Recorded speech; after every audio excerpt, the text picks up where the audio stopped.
Qui est le GOAT du MMA? Quels sont les 10 plus grands de l'histoire de ce sport? Jab Culture termine sa grande odyssée du top 50 all-time du MMA avec les places de 10 à 1. Let's go, générique. Aldric, on se retrouve comme d'habitude dans nos studios Ricordia à Nice, Jab Culture numéro 41, à la fin du top 50. L'odyssée, tout a une fin, Alexandre Binet, sauf la vie. La vie est une fin. Qui continue éternellement. Oh là, c'est beau, ça c'est philosophique dès le début du Jab Culture. On est bien sûr là pour finir donc ce top 10, le dernier top place de 10 à 1. On va aussi vous faire un petit point actu parce qu'il y a eu des choses qui bougent dans le MMA français ces derniers jours depuis notre Aldric Enerby de lundi. D'abord, comme d'habitude, abonnez-vous, YouTube, Instagram, tous nos réseaux sociaux, faites avancer cette communauté, faites avancer ce bousin, comme je dis. Il faudrait quand même que tu expliques l'origine de cette expression un jour. Un jour, je l'ai sorti à RMC, et après, je l'ai sorti... Mais ça sortait d'où, bousin? C'est faire avancer le bousin, c'est une expression ça française. Existe vraiment? Ça existe vraiment, okay. Ouais. On recule, là. On est Louis de Funès, on n'était même pas nés quand ça s'utilisait, et encore, ça devait pas s'utiliser des masses, quoi, tu vois, mais faire avancer le bousin, tu taperas, tu vois, donc faire avancer le truc, quoi. Je ne sais pas s'il y a une vraie définition plus précise que ça, mais c'est mon bousin. Écoute. Donc abonnez-vous tous, comme d'habitude, jab-iq.com pour jouer à notre Fantasy League MMA. C'est toujours dispo, vous pouvez parier sur l'UFC Fight Night de Winnipeg, qui sera samedi soir. On vous a fait la preview dans Aldric Enerby pour tout savoir sur les combats de cette carte, qui n'est pas folichonne, mais il y avait quand même des choses à dire. Bien. Donc on avait une bonne preview quand même. Et notre partenaire pour cet épisode qui accompagne Jab Life, Aldric Enerby et Jab Culture, bien sûr, Yam Nutrition. Vous voyez les produits sur la table derrière moi également. Notre partenaire Yam Nutrition qui vous accompagne au quotidien pour optimiser vos perfs et améliorer votre récupération. Moins 15% de réduction sur l'ensemble du site. Tous les produits que vous voyez là et bien d'autres. Le Virilis notamment qui a disparu. Toujours. C'est sur l'ensemble du site. Donc avec le code JAB15, vous avez comme d'habitude en description, en commentaire épinglé, le lien pour profiter de ces 15% de réduction avec le code JAB15. On en profite, c'est les très bons produits Yam Nutrition. Donc allez vous en délecter. Et d'ailleurs dans Jab IQ, il va y avoir les premiers mecs qui vont passer la barre des 400 points. Je pense que ce sera ce week-end. Donc ils auront aussi un code promo, je l'avais déjà dit, sur le site Yam Nutrition. Je crois que c'est 20% d'ailleurs, ou quelque chose comme ça. Donc je vous en redirai plus lundi. Yam Nutrition rime avec pancake hyper protéiné. C'est mon petit déj du matin. Ah, c'est ton kiff du moment. C'est mon petit déj du matin, j'aime bien. S'il y en a qui sont intéressés, m'envoyez un petit message, je vous ferai la recette exacte avec le petit œuf, le petit truc. Hashtag Aldric qui cuisine. Justine. On développe cet hashtag. Je rappelle pour les pancakes que c'est Vincent Duty qui m'a raconté que tu lui avais volé des pancakes. Et j'ai assumé. Par contre, ce vol-là a été assumé totalement. À Vancouver, dans la nuit. Il a posé la question, il a dit qui a volé les pancakes? Je levais la main très fièrement. Je dis c'est moi. Parce que Vincent Duty est un cordon bleu, il faut le savoir. C'est le Mike Dolce des années 2020. Il cuisine en même temps. Il se contente pas de te dire mange ça, prends ça. Il te fait la cuisine et il est absolument très fort dans ce domaine. Donc voilà, on n'a pas résolu l'affaire du vol du Virilis, mais le vol du pancake de Vancouver a été résolu tout de suite. Non, c'était à Vegas, c'était pas à Vancouver. C'était à Vegas pour le Dana White Contender Series. Ah oui, tout à fait, Dillian. Oui, ouais. en effet, t'as raison. En compagnie de Younes et Serge Gainsbourg. Parce qu'il n'était pas là à Vancouver. Il ne travaillait pas encore avec Manon. Il bossait avec Manon, mais il n'était pas en présentiel à Vancouver. Ah, mais il y avait la RES le même soir. Je pense qu'il y avait des gens sur la RES, en effet. Bref, on va passer à nos petites actus avant de parler de ce top 50. Alors de quoi on parle? C'est qu'on beaucoup l'attendaient, notre top 10 du top 50. Il va y avoir débat à mon avis, parce que je pense pas qu'on ait le même numéro 1. J'espère qu'on n'a pas... Je devine ton numéro 1, je sais pas si tu devines le mien. Non, je ne devine pas le tien. En ce moment, je ne devine pas grand-chose. Je suis un peu la tête dans le guidon. Au sens propre et au sens figuré. Ça s'est remis d'ailleurs. Ça s'est quand même bien remis. Normalement, génétiquement, je cicatrise assez vite. Donc on est passé là de Maître Gims à... des lunettes méta, bon, si vous zoomez, vous voyez un petit peu un visage quelque peu violacé, mais ça va mieux. Non, puis tu les avais déjà mis, les lunettes méta. On est habitué à tes lunettes méta, Aldric. En news, Maître Gims, c'était rigolo quand même. Maître Gims, ça ressemblait bien lundi. Il y a eu quelques commentaires marrants sur nos réseaux. Ah, il y en a eu des commentaires sur le look. Le look un peu boîte de nuit. Au lieu de remercier Aldric de venir, malgré un traumatisme crânien, avoir tapé à je sais pas quelle vitesse, les mecs se moquent. Ils sont incroyables. Les gens se moquent. Incroyable. Exactement. No news. La première est importante parce qu'on en parlait lundi. On essayait même de deviner qui ça pourrait être. Donc, Fares Diam a son combat pour le 6 juin à l'Apex de Las Vegas, UFC Fight Night. Et ce sera bien, comme on avait prévu, vu ses déclarations, quelqu'un qui est hors top 15. mais ce sera pas du tout un nom qu'on Non, avait cité, on avait pas bien Aldric. visé. Ce sera Tom Nolan, l'Australien, 26 ans, qui était arrivé à l'UFC Dana White Contender Series en 2023. 10 ans en carrière, il est passé notamment à Eternal MMA. Il était champion aussi au Extreme Fighting. Tout ça, c'est en Australie, mais il était champion feather à l'époque, c'était pas en lightweight. 4-1 à l'UFC depuis son arrivée, ses débuts. Les 4 victoires, c'est Charlie Campbell, soumission round 1 en septembre dernier à Perth, Vyacheslav Borchev à Sydney, Alex Reyes, décision unanime comme Borchev à Perth aussi également, et Victor Martinez, TKO round 1 à l'Apex pour son deuxième combat, parce que son premier combat UFC, c'était une défaite. TKO round 1 contre Nicolas Mota en janvier 2024. Fares, on rappelle qu'il est resté sur 6 victoires. Il est numéro 15 du ranking des moins de 70 kilos. Il vient de re-signer un contrat, il en avait parlé, avec revalorisation salariale. On va y aller direct. C'est abusé, non? On attendait beaucoup mieux pour Fares Ziam après 6 victoires de suite. Ça mérite mieux, Fares Alors, Ziam. est-ce que ça mérite... Il y a du bon et du mauvais, en fait. Est-ce que ça mérite mieux? Très clairement, oui. Est-ce que, en ce moment, la mouvance, si tu regardes le top 15, il y avait pas mal de mecs matchés. Mhm. Donc, j'arrive à comprendre qu'il faille garder un rythme. En fait, le problème, c'est que si tu combats pas en même temps que les gars que tu vises, tu perds pas un tour, tu perds 2 tours. Oui, t'es plus dans le timing. Tu vois? Eh oui. Donc là, en fait, il se met à peu près dans le timing des mecs qui voudraient bien affronter dans le top 15, mais au prochain combat. Il y a toujours une chance de perdre dans ce métier, mais là, honnêtement, Mota, qui est un cran en dessous pour moi en striking Nolan, de tu veux Fares. dire. Non, No- Mota. Ah oui, ok. Sukamikao, d'accord. Sukamikao, Nolan. Euh, je trouve moins fort que Fares sur tous les aspects du striking. Donc le match-up n'est pas dégueu. C'est un striker en plus, Nolan. Ouais. Plutôt. Il va plutôt vers le striking. Donc, Je veux pas spéculer. Fares ne m'a rien dit, mais je pense que voilà, c'est un move à 250 ou 300K. Donc financièrement, c'est pas mal. Il se repositionne sur les mecs du top 15. Et d'ici la fin d'année, il peut confirmer aller chercher un mec top 10. Ouais. Donc, c'est pas bête en soi. Par contre, je pense que son manager dit oui à beaucoup de choses. oui, on va être clair, Ali Abdelaziz, on le sait, il a des managers. Souvent, les gens disent le plus grand manager du monde, sans doute par le nombre de stars qu'il a eu, mais c'est surtout un des plus proches de l'UFC, très proche Mais, de la mais direction. Alex, je te pose une question. Comment tu fais pour être proche de Bah, l'UFC? tu dis oui, Tu dis dis oui à oui à beaucoup de choses. Alors après, est-ce que c'est oui, juste là, on veut qu'il affronte ce mec-là, oui, ou est-ce que c'est on veut qu'il affronte ce mec-là, mais on te promet qu'au prochain, on va te donner beaucoup mieux, tu vois? Pourquoi pas aussi? Parce que quand même, ce qui est assez étonnant en soi, c'est qu'avec Fiziev, ils s'étaient call-out les deux. Les deux semblaient d'accord pour s'affronter à Bakou, le 27 juin. On rappelle que derrière, il y avait eu le message de Fares sur les réseaux, un coup de fil de 2 minutes, et les choses ont changé. Est-ce que finalement Fiziev n'est pas dispo pour Bakou, il ne pourra pas être là en fait? Est-ce que l'UFC ne voyait pas... Parce que sinon, le match-up, il faisait sens quand même, Ouais. non, Aldric? Ouais, puis c'était un match-up très intéressant pour Fares aussi. Et tu peux perdre, en fait, dans l'intervalle. C'est pour ça que j'espère qu'ils lui ont quand même promis qu'après, ok, enfin, tu vois... Mais regarde, Leon Edwards, il a été malmené par l'UFC, il a quand même fini par avoir...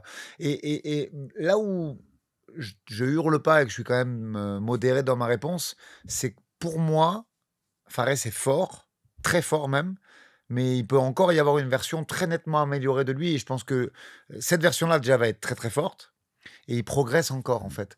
Donc au final, le fan de MMA que je suis et l'analyste ne crie pas au scandale, parce que je pense que plus il prend son temps, plus il va performer. Mais d'ici là, il peut même perdre son round 15. Hein. Il y a Kylian Sall qui combat Il a son nouveau contrat. le 2 mai. Ouais, mais il s'en fout, il a son nouveau Non, contrat. tu as raison, ça Ouais, change non. rien en fait. Il Ça va y change rien en retourner dans soi. le top 15 s'il a le niveau. Ça change rien en soi, mais ça veut dire, parce que je pense qu'il va battre Nolan. Enfin, comme tu dis, tout peut arriver c'est du sport de combat. Hein. Moi, je pense c'est jamais 100% qu'il va lui garanti. rouler dessus. Oui. Ça veut dire que tu seras à 7 victoires de suite, sans jamais qu'on t'ait donné un mec du top 15. C'est fou. Il va y retourner. Puis je te dis, voilà, financièrement, C'est c'est pas fou. une mauvaise affaire. Quand on voit des Ribovics à qui ils ont donné des mecs, tu vois, un mec Non, mais top t'as 10 raison. même récemment et tout. Enfin, c'est quand même assez étonnant. Mais il y a un temps pour tout. Il reste encore très jeune. Hein. Donc, l'idée, c'est de performer. On va citer un grand philosophe, Alexandre Minet. Qui ça? C'est pas un sprint, c'est une course de fond. Tout à fait, je vois. Les philosophes rappeurs. Donc, voilà. Non, mais On attend. il y a plein d'arguments qui peuvent s'entendre. Pas... Justine, t'avais la rêve ou pas? MC Jean Gabin. Il y a- Mais c'est vrai. C'est-à-dire que il est jeune, il progresse encore. C'est pas grave. C'est pas grave. Alors oui, le manager, je pense qu'il aurait pu nettement mieux faire. Mais bon. Leur manager qui, on rappelle, l'a aussi re-ramené à l'UFC quand il était après C'est son ça. premier contrat. Donc, qui avait aussi fait des choses pour lui et qui vient d'obtenir une revalorisation salariale. Mais je pense qu'en effet, c'est un mec qui dit oui un peu à tout, quoi. Mm. Et ça, ok, ça vous arrange l'UFC de faire ça, on fait ça et puis on verra après pour la suite. Mais tu mets 7 victoires de suite, il y a un moment, c'est plus un top 15, il faut lui donner un top 10 à ce gars. Ouais, mais À Fares. je te dis, il vaut mieux qu'il affronte des mecs très forts avec de la maturité. Je trouve que on compte les mois avec Fares et moi, je le trouve vraiment, je le vois progresser de combat en combat. Donc au final, je trouve que c'est pas foncièrement négatif. Ne voyons pas de la négativité partout. Euh, on est toujours pressés, nous, les fans. Bien sûr. Mais globalement, c'est pas idiot. C'est pas un move idiot. Bah, force à Fares en tout cas et on sera là pour suivre son combat bien sûr. Donc 6 juin à l'Apex contre Tom Nolan dans les news MMA français. T'as vu ce qui vient de tomber ce matin? Delphine Benoît va faire le teuf. Ouais, alors moi, toi, je sais que tu es toujours très politiquement Je suis correct. étonné. Mais moi, je suis pas politiquement Je correct. suis étonné. La sueur, les machins, vous pouvez pas le citer, Herminé, là? Vous êtes obligé d'aller citer vos copains et vos grands-pères? Non, moi, je suis pas d'accord avec ça. Il a fait du boulot, il a fait un boulot de journaliste, ça méritait citation. Toi, je sais que tu es toujours Non, un peu corporate. C'est pas quelque Et chose. là, moi, qui je mets me- les pieds dans le plat. Mais voilà. Tu méritais, par ce travail journalistique, d'être cité. Selon nos sources, selon Alexandre Binet, qui avait déjà tout compris avant tout le monde, On avait Delphine un Benoît, poil elle va faire le- deviné ce qu'allait se passer. En tout cas, ça a été confirmé. Delphine sera bien dans cette saison. Team Cormier contre Team Bisping. Ça commence le 14 juin. Ça sera diffusé sur Paramount. Je crois que il me semble qu'RMC diffusait le teuf. Hein. Tu vois, je viens de. Ils l'ont diffusé. Alors là, je pense. Oui, ils l'ont Ils l'ont diffusé. Ils leur diffusaient plus. ils le faisaient plus, je sais pas là. Je les connais. Je pense qu'ils vont le diffuser. Bah là, avec Ouais, une avec Française Delphine dedans, il dedans, faudrait quand même le faire. Quoi qu'il arrive, on peut déjà annoncer à la communauté, on fera une review à chaque fois immédiate de chaque épisode du Teuf. Pour ceux qui n'ont pas la chance de le suivre, on vous racontera tout ce qui s'est passé dans l'épisode. Je pense que ça diffuse à partir de juillet ou août. Bah, il disait 14 juin, donc je pense que c'est bah alors. diffusion 14 Bah juin. super. Parce que c'est en tournage en ce moment. On T'as avait raison, dit les t'as dates, raison. c'était. T'as raison, parce que c'est une bêtise. En général, la finale, c'est toujours courant août déjà. Donc, s'ils diffusent, c'est que les 8 épisodes sont passés. En général, c'est 8 ou 10 épisodes. Et dans les dates, je t'avais donné, tu te rappelles, les tournages, c'était 7 avril, 13 mai. Mm. Donc c'est en cours de tournage, Ouais. en fait. Delphine est Ah à oui, oui. Vegas en train de tourner. Ça se pétave déjà là. Exactement. Et à partir du 14 juin, on verra ce qui va se passer. Et on a eu les castings. Alors, côté bantamweight, c'est beau. On y reviendra quand on fera aussi la prévue de l'émission Prends une en petite juin. note alors. Mais côté strawweight, mais c'est absolument magnifique. C'est-à-dire que c'est du un monde. casting Il y très a du dense, avec beaucoup de talent. Ils ont bien bossé. Je vous les donne rapidement, mais par exemple, on a Nathalie Alves, invaincue brésilienne, qui est à 8-0 du LFA. Melissa Amaya, une américaine, invaincue également Alors, à 8-0 du combat global. Melissa Amaya, juste un petit truc, elle vient quand même de taper Megumi Sugimoto, qui est quand même assez solide, et la française Samantha Jean-François, qui est vraiment dure au mal et tout, Samantha, et elle combattait elle beaucoup au combat global. Elle a un 8-0 avec beaucoup de finish. À mon avis, ça va être elle est américaine. C'est une des Elle favorites. est quand même assez grande pour la KT puisqu'elle fait 1m64. C'est quand même une grande strawweight. Et je pense que c'est une des favorites de l'émission. Non, je n'ai pas regardé ça. C'est ma conception du truc. Hein, mais... On a aussi une concurrente avec beaucoup d'expérience, Valesca Machado, brésilienne une nouvelle fois. On rappelle que les brésiliennes fournissent beaucoup dans les catégories féminines, notamment en stro. 15-4 en carrière, quasi 20 combats de MMA pro. Ancienne championne à Invicta, l'organisation 100% féminine. Championne aussi au Uriah Fabers et One Combat, qui est un orga un peu plus minime, mais quand même. Elle a pris le titre là-bas. Donc ça aussi, concurrente avec beaucoup d'expérience pour Delphine Benoît. Gigi Canuto, que moi j'adore. Oui, je te rappelle, je t'en parlais depuis quelques temps déjà, qui est une grappleuse exceptionnelle, qui a été challenger pour le titre intérim à LFA. Elle avait perdu ce combat-là, c'est sa seule défaite en carrière. Elle est à 7-1, la brésilienne. Très impressionnante au sol, qui pareil pour moi fait clairement partie des favorites, parce que c'est quelqu'un qui a beaucoup de talent, Gigi Canuto, et qui est encore très jeune. Ouais, puis en plus, j'ai regardé du coup quand tu m'en avais parlé, et elle finit sur tout. C'est-à-dire qu'il n'y a pas un setup, elle fait armbar, clé de talon, étranglement arrière. Franchement, c'est assez complet. C'est assez complet. Tu te retrouves face à Canuto pendant l'émission et t'es au sol avec elle, c'est une galère. 7-1 au LFA, c'est un beau bilan. Oui, complètement. Et très jeune encore. Anna Melissano qui est à 6-1, Mackenzie Steeler qui est à 6-1, qui est passé par le Bellator et le LFA, où elle a signé plusieurs victoires. Anita Karim à 6-2 et Ayla Wushamo 10-2 et Camilla Reynoso 9-1. C'est une grosse saison, Aldric. Ouais. Si Delphine sort de ça, et elle a des qualités pour le faire, c'est un vrai truc. Elle aura réalisé une vraie performance pour sortir de ça. En fait, ce qui est intéressant, c'est qu'il y a un très gros step-up.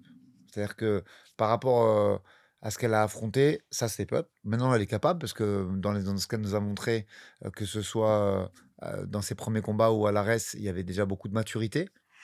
Maintenant, il y a voilà, là, il faut être un caméléon. pour ceux qui suivent pas le TUF, en fait, tu es prévenu.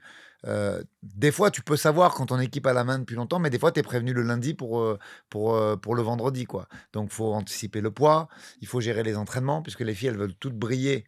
Les filles et les garçons, tu vois, ils veulent tous briller. Donc, à l'entraînement, ça y va un peu plus fort que si c'était dans ton équipe à toi. Et il y a ce côté vivre avec les caméras, même si c'est quand même, c'est moins poussé qu'avant, on se parle franchement. C'est plus la maison, Ouais, c'est t'as comme vous compris. avez. Oui. Le côté show a un peu disparu, le côté télé-réalité a légèrement disparu. Ils laissent les téléphones maintenant, enfin, à discrétion, t'as compris. Alors qu'avant, ils les subtilisaient carrément, t'étais un peu en l'autarcie. Donc ça a quand même évolué, on est sorti un peu de Secret Story, on est plus dans une ère moderne, mais ça reste c'est très engageant, tu peux avoir des blessures, et ouais, c'est une expérience très compliquée Par quand contre, même. tu vois, réussite ou non, et on souhaite plein de force et plein de bonnes réussites à Delphine. Tu vas emmagasiner plein d'expériences. Quoi qu'il arrive dans cette émission, tu vas vu les noms en plus Ouais. qu'il y a en face, Et elle va l'expérience, step up énormément. la valeur marchande, sa Mm. valeur marchande derrière, si elle est tue vétéran, elle sera. Et n'oublions pas qu'il n'y a pas que le gagnant qui gagne. En général, c'est les il y en a 4 qui sont signés par saison, voire 5. Derrière, il y a les Dana White Contender Series. Il y aura peut-être besoin. Elle a un visa de travail maintenant pour les États-Unis. C'est absolument tout bonus. Bravo à JB Shelby qui a fait ce move parce que c'est un. Là, je parle pas de Sean Shelby, hein, je parle de Jean-Baptiste, celui de la BTT, parce que c'est un très bon move. Un visa américain, c'est une très grosse arme.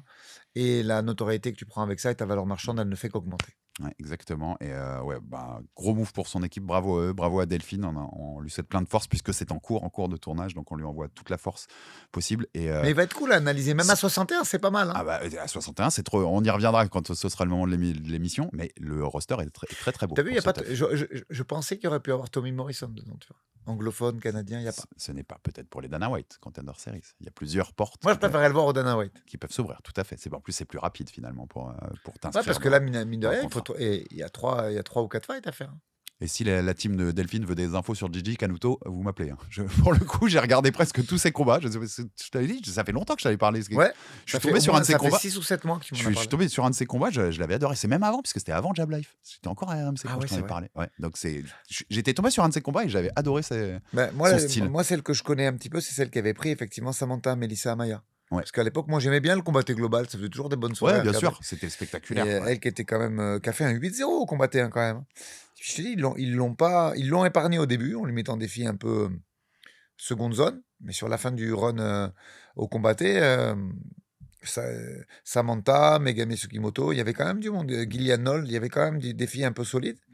Et elle a fait un très bon run. Ouais, tout à fait. En tout cas, si tu m'avais dit il y a 6 mois, il va y avoir un tough strawweight féminin, je t'aurais dit, franchement, je pense pas regarder Ils du ont tout. besoin, Alex. Mais là, tu as un tough strawweight féminin avec Delphine Benwesh, Gigi Canuto. Je ne vais rater aucun épisode, Aldric. Tu vois, comme quoi, un casting fait beaucoup pour l'intérêt. Une personne vous manque et tout est dépeuplé, Oh, Alexandre Abbé. encore de la philosophie, mais ça aujourd'hui, c'est un philosophe, Justine, qu'on a avec nous. Justine a gémi quand j'ai vu quand j'ai vu ma citation. Justine a gémi. Elle a fait. Voilà, exactement. Tu sais, la fatigue. En news MMA français, c'était un complément de ce qu'on avait dit quand on a évoqué l'Hexagone et le fait qu'il y ait Walid Tandia, Romain Debienne pour la ceinture. Ah on oui. s'interrogeait pour Mathieu Chaumont. Donc j'ai eu des news côté Hexagone et côté Mathieu, qui les deux m'ont confirmé en effet que Mathieu est blessé pour plusieurs mois. Il mettra plusieurs mois même à revenir à l'entraînement. Donc il y a une opération avec cette blessure. Donc c'est logique qu'ils mettent la ceinture, enfin tu vois, qu'ils lâchent la ceinture parce que l'indisponibilité est trop longue. Et Mathieu m'a dit qu'il avait aucun souci avec le fait qu'ils mettent la ceinture en jeu, et puis lui il reviendra et il essaiera sans doute de la reconquérir, mais il comprend très bien qu'ils peuvent pas bloquer la KT alors que lui est absent plusieurs mois. D'ailleurs, depuis l'émission de lundi, il n'a pas rendu le titre encore non plus, le Berguin. Ça n'a pas bougé trop là-dessus. Non, pour l'instant on n'a pas de news. Moi j'ai pas vu passer de news précise de. Il sait bien, il a commencé. C'est bien les croisés par contre. Par contre, hein. il a fait une tournée médiatique et il a bien défoncé Jiri sur son côté pitié et tout. Tu vois, il cherche une excuse, machin. Ça n'a un peu aucun sens avec ça. J'ai eu pitié, j'ai pas eu osé le finir. Je sais. Et puis, non mais sérieusement. Et même il y a 30 secondes avant le finish, tu revois quand j'ai revu le combat, il met un kick parce qu'on disait c'est vrai que ça aurait été le sens de garder la distance, mais il tente de mettre un kick, il est déjà à 2 doigts de se prendre le même crochet. En vrai, t'as joué, t'avais tes mains basses, t'as joué, t'as perdu. Hein. T'as perdu et Je suis d'accord avec ça. le côté pitié, en effet, c'est Non, mais c'est naze. Franchement, c'est un peu je trouve que c'est abusé. un manque de respect pour l'adversaire, le Mm. partenaire d'entraînement. Enfin bref, c'est pas ce que j'aime bien, moi. En tout cas, pour l'instant, Hulberg est champion. On ne sait pas son disponibilité, donc on verra ce qui se passera dans cette 4TD 93.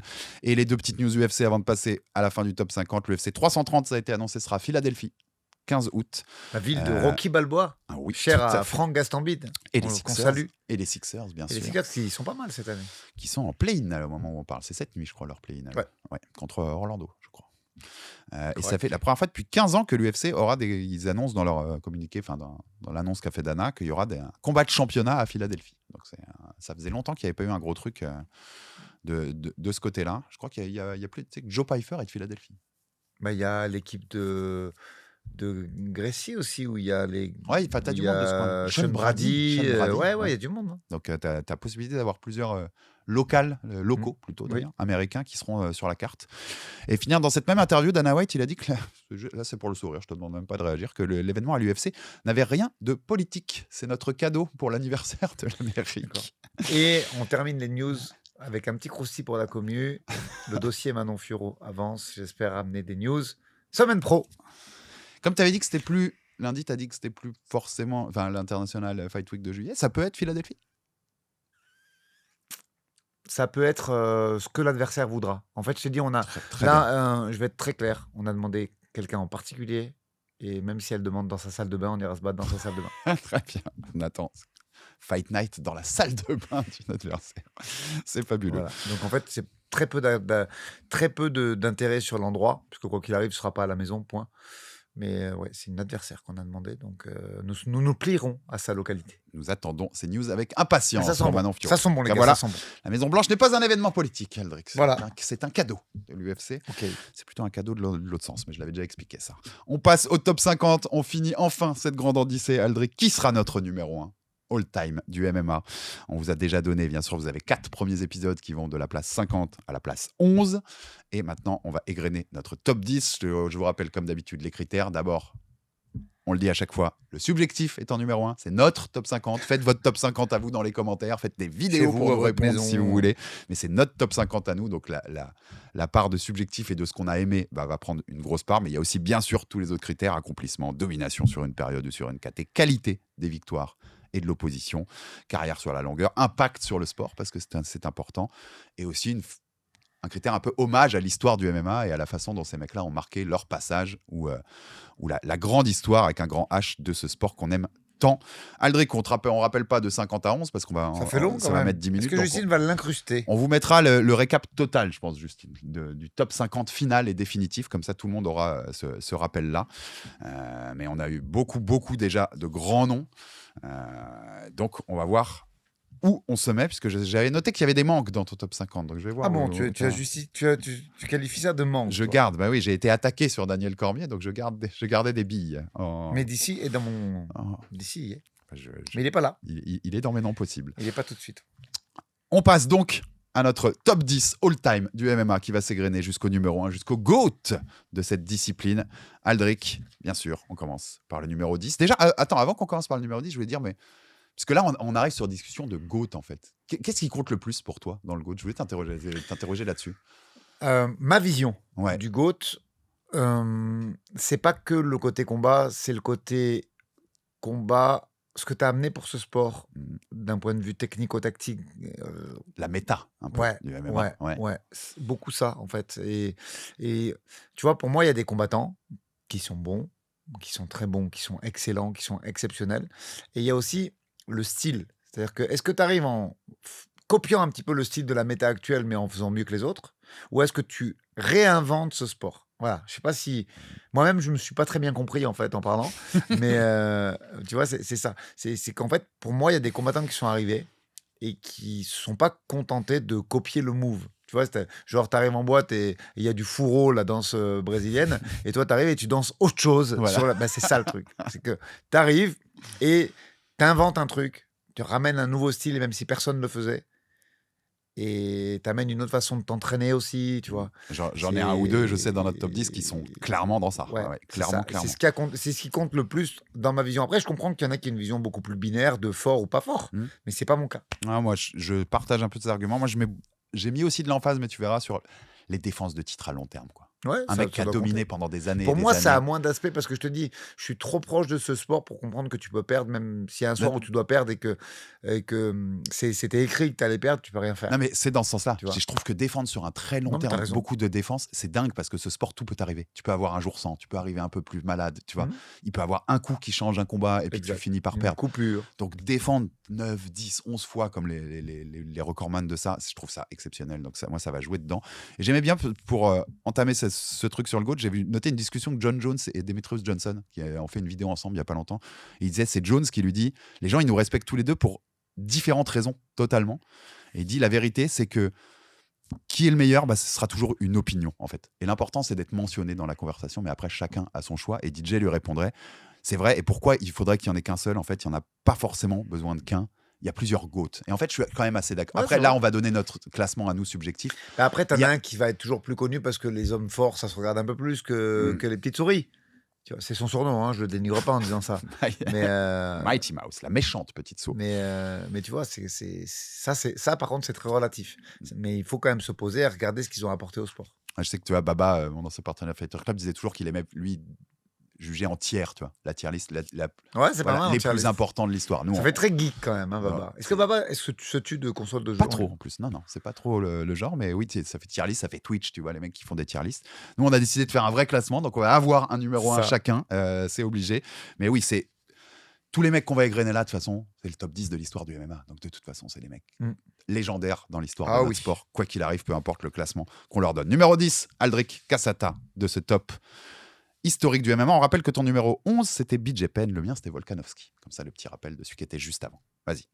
Matthews, que j'avais 13, je crois, ou un truc Ouais. comme ça. Moi. Matthews, pour moi, c'est. Bon, déjà, j'ai eu la chance de partager 1 an d'entraînement avec lui à l'époque. D'ailleurs, je l'ai dit, mais je ne sais même pas si c'est dans Jab Life. Boxing Squad, c'est un hommage à Hit Squad, la salle qui m'avait accueilli aux États-Unis pendant 1 an. Et HITS voulant dire Hughes Intensive Training.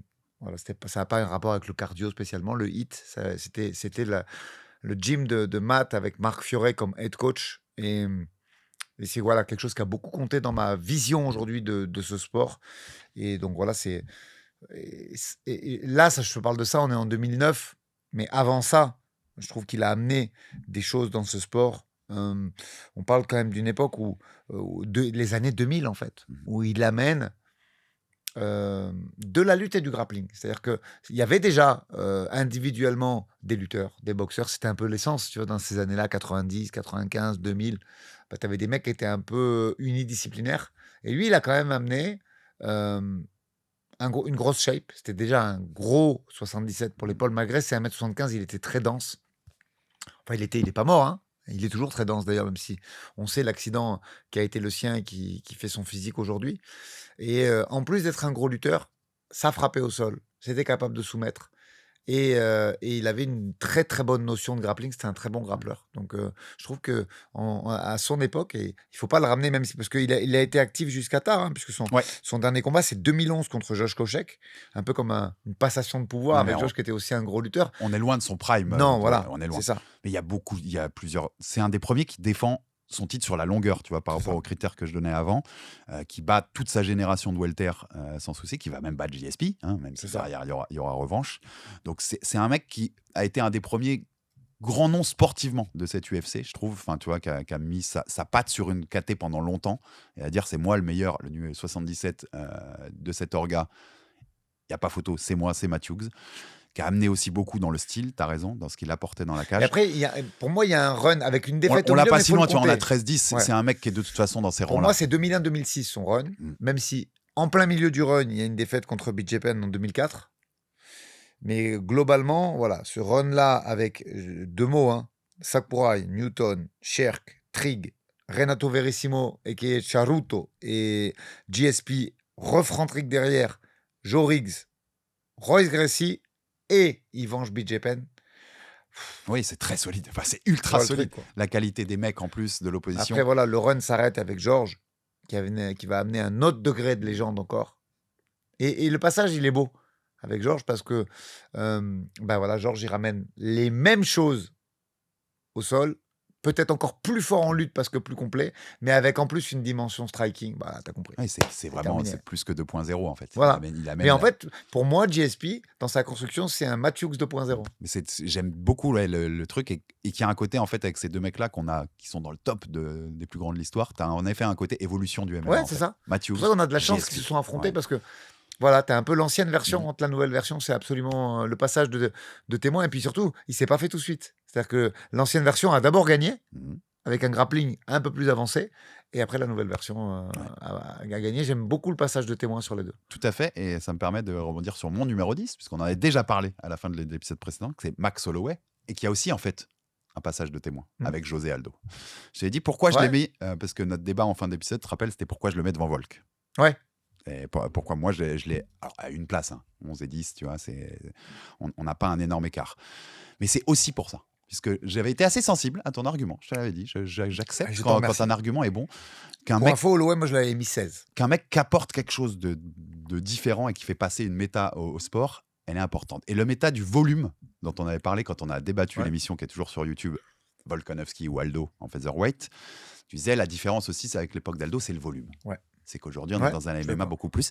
Et le symbole de ces combats, il peut en être l'ambassadeur. c'est Holloway contre Aldo. Non. Tu as plus que... Même c'est Holloway tout court. Ouais, bien sûr, mais ce passage de témoin, parce que Aldo avait déjà été battu par McGregor, mais c'est le 13 secondes, il y a plein de circonstances, tu vois, en soi. Mais là, il le défonce. Il le défonce dans les deux combats, et il lui montre qu'en fait, le volume que j'apporte, là, le MMA que j'apporte, moi, Max Holloway... Tu sais le mot sur cette victoire Aldo, t'es dépassé. Overcommit. En fait. Voilà le mot anglais qui me... Comment on le traduirait en français, d'ailleurs ?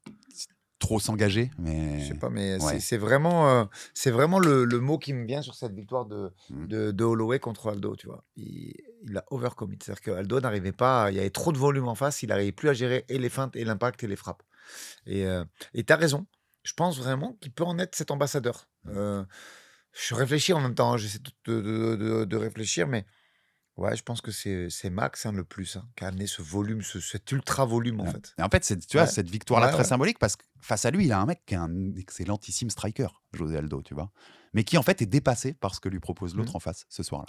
C'est trop pour, tu vois, c'est trop pour moi, pour le Aldo de ce moment-là, c'est trop, et je suis inférieur à toi dans ces deux combats-là. Tu vois, c'est pas une flouque, c'est pas sur un coup ou machin, même si McGregor l'avait bien emmené, on a déjà parlé de cette victoire. Mais là, il y a pas photo, en fait, entre les deux. Mais c'est un peu la méta d'aujourd'hui, c'est-à-dire que souvent, regarde, combien de fois ça nous arrive de voir un gagnant du premier round qui n'est pas le gagnant du combat, parce qu'au milieu, il y a un truc qui s'appelle la génétique et qui s'appelle le travail, et il y a des mecs qui reviennent des enfers et qui ont un meilleur cardio. Et c'est pour ça qu'il faut jamais oublier ça. Oui, on passe beaucoup de temps sur le tapis, moi avec mes gars, notamment sur les drills et tout, mais ça reste un sport quand même où le physique est extrêmement prépondérant. Et si tu es capable de mettre du volume, tu te mets bien dans la vie déjà. Tu te mets pas mal. D'autres arguments pour Max, ça fait quasiment 16 ans de carrière aujourd'hui, Max. C'est quand même un mec qui commence à l'UFC par Dustin Poirier. Alors, ils n'avaient pas la réputation qu'ils ont à l'époque, mais le who's-who des mecs qu'il a affronté. Il a affronté tout le monde. Est-ce qu'on n'arrive pas à la fin, Alex ? À la fin de Max pas notre vidéo, elle vient de démarrer. N'affolons pas justice. Bien sûr. Moi, je pense que là, on est sur la fin. Bien sûr qu'on est sur la fin. Et je vois qu'il ne se réinvente pas, qu'il ne change pas d'équipe. Alors que pendant longtemps, il s'est réinventé. Enfin, tu vois, il apportait des subtilités. J'espère me tromper parce que je suis très fan aussi. Mais Max, c'est un mec qui, en fait, de 2015 à 2025, si tu citais les meilleurs combattants de la planète, tu étais obligé de citer Max Holloway. C'est quand même une longévité exceptionnelle, même s'il a été qu'une seule fois champion en feather et qu'il a eu aussi la BF. 23 victoires à l'UFC, c'est un des plus gros total. Si tu comptais me faire crier, tu vas pas me faire crier. Non, je savais que ça crierait pas là-dessus. Notre débat était plutôt Volk ou Max devant l'un ou l'autre. Mais en fait, il y a des petits trucs qui me font mettre Max devant. Il a, sur la longueur surtout de la carrière, tu vois, la longévité de la carrière, 14 main events. Ça s'entend. 14 main events. Et puis les records. En fait, quand même, c'est un délire. C'est un délire. Le record tu vas me ressortir ta fiche de coups donnés avec les petites étoiles et les machins. Mais oui, il a des records qui seront jamais atteints. Enfin, il faut faire 20 ans de carrière pour les atteindre, en fait. Surtout avec le MMA d'aujourd'hui, qui est beaucoup plus dense et où les mecs ont des réponses un peu à tout, tu vois.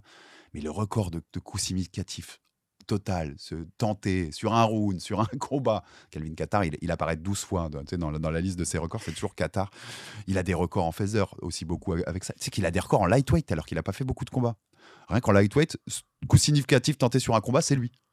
Poirier 2. Ah, il est Coup exceptionnel. significatif au corps sur un combat mis, c'est lui. Poirier 3. Total, le nombre de coups tentés sur un combat, c'est lui. Poirier 2, nombre de leg kicks, c'est lui. Et là, je parle quand lightweight, alors qu'il a pas fait beaucoup de combats.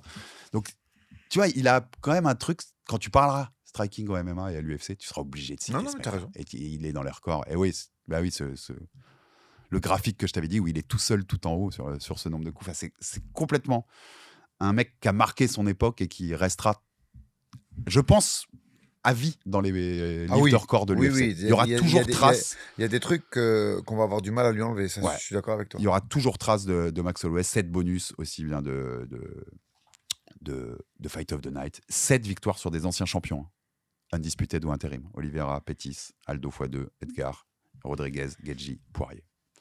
Max Holloway, je pense que ça me va très très bien d'avoir Max Holloway. Ça va, tu me fais pas crier sur ça. Du MMA. Numéro 9, Aldric Cassata. D'ici Daniel pas Cormier. d'ici la peste. Donc Daniel 31 Cormier. pour Herbie, 9e pour Aldric Cassata. Non mais gros, je sais pas ce que t'as fait sur ça. Je sais ce que j'ai fait. Tu t'es absolument manqué. Tu t'es absolument manqué. Sur Daniel Cormier, tu t'es absolument manqué. Et je dis pas ça parce qu'en plus c'est pas. Quand je rigole un peu avec lui quand je le vois en Fight Week, et eux, ils sont plutôt supporters des Celtics. Bon, là, ils sont tout faux. J'aurais pu le mettre 31 pour ça.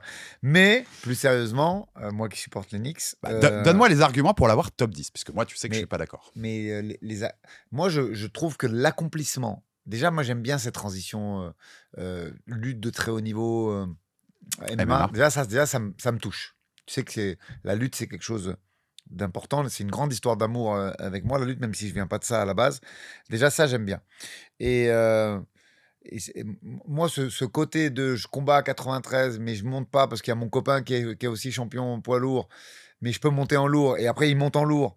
J'aime bien quand même, Alex. Moi, et oui, le run n'est pas parfait. Oui, il y a cette rivalité avec Jon Jones sur lequel il a toujours perdu. Mais néanmoins, je trouve vraiment qu'il a amené quelque chose dans ce sport. Quand il débarque à l'UFC, et on parle de 2013, il y a des mecs qui luttent, il y a déjà des Fedor, des machins, mais une telle vitesse, un tel impact, une telle technique en lutte, moi je suis désolé, c'est un prototype et sur lequel les gens se sont calqués. C'est un étalon en fait, tu vois. C'est pour moi. Et je te dis, je comprends qu'il y en a qui pensent pas comme moi, et heureusement d'ailleurs qu'on pense pas tous pareil, sinon ce serait tellement triste. Et c'est l'intérêt de ce top 50. Mais pour moi, je cherche des mecs dans ma vision qui ont changé le game. Des game changers, vraiment, tu vois. Et Cormier, je sais que tu ne l'aimes pas.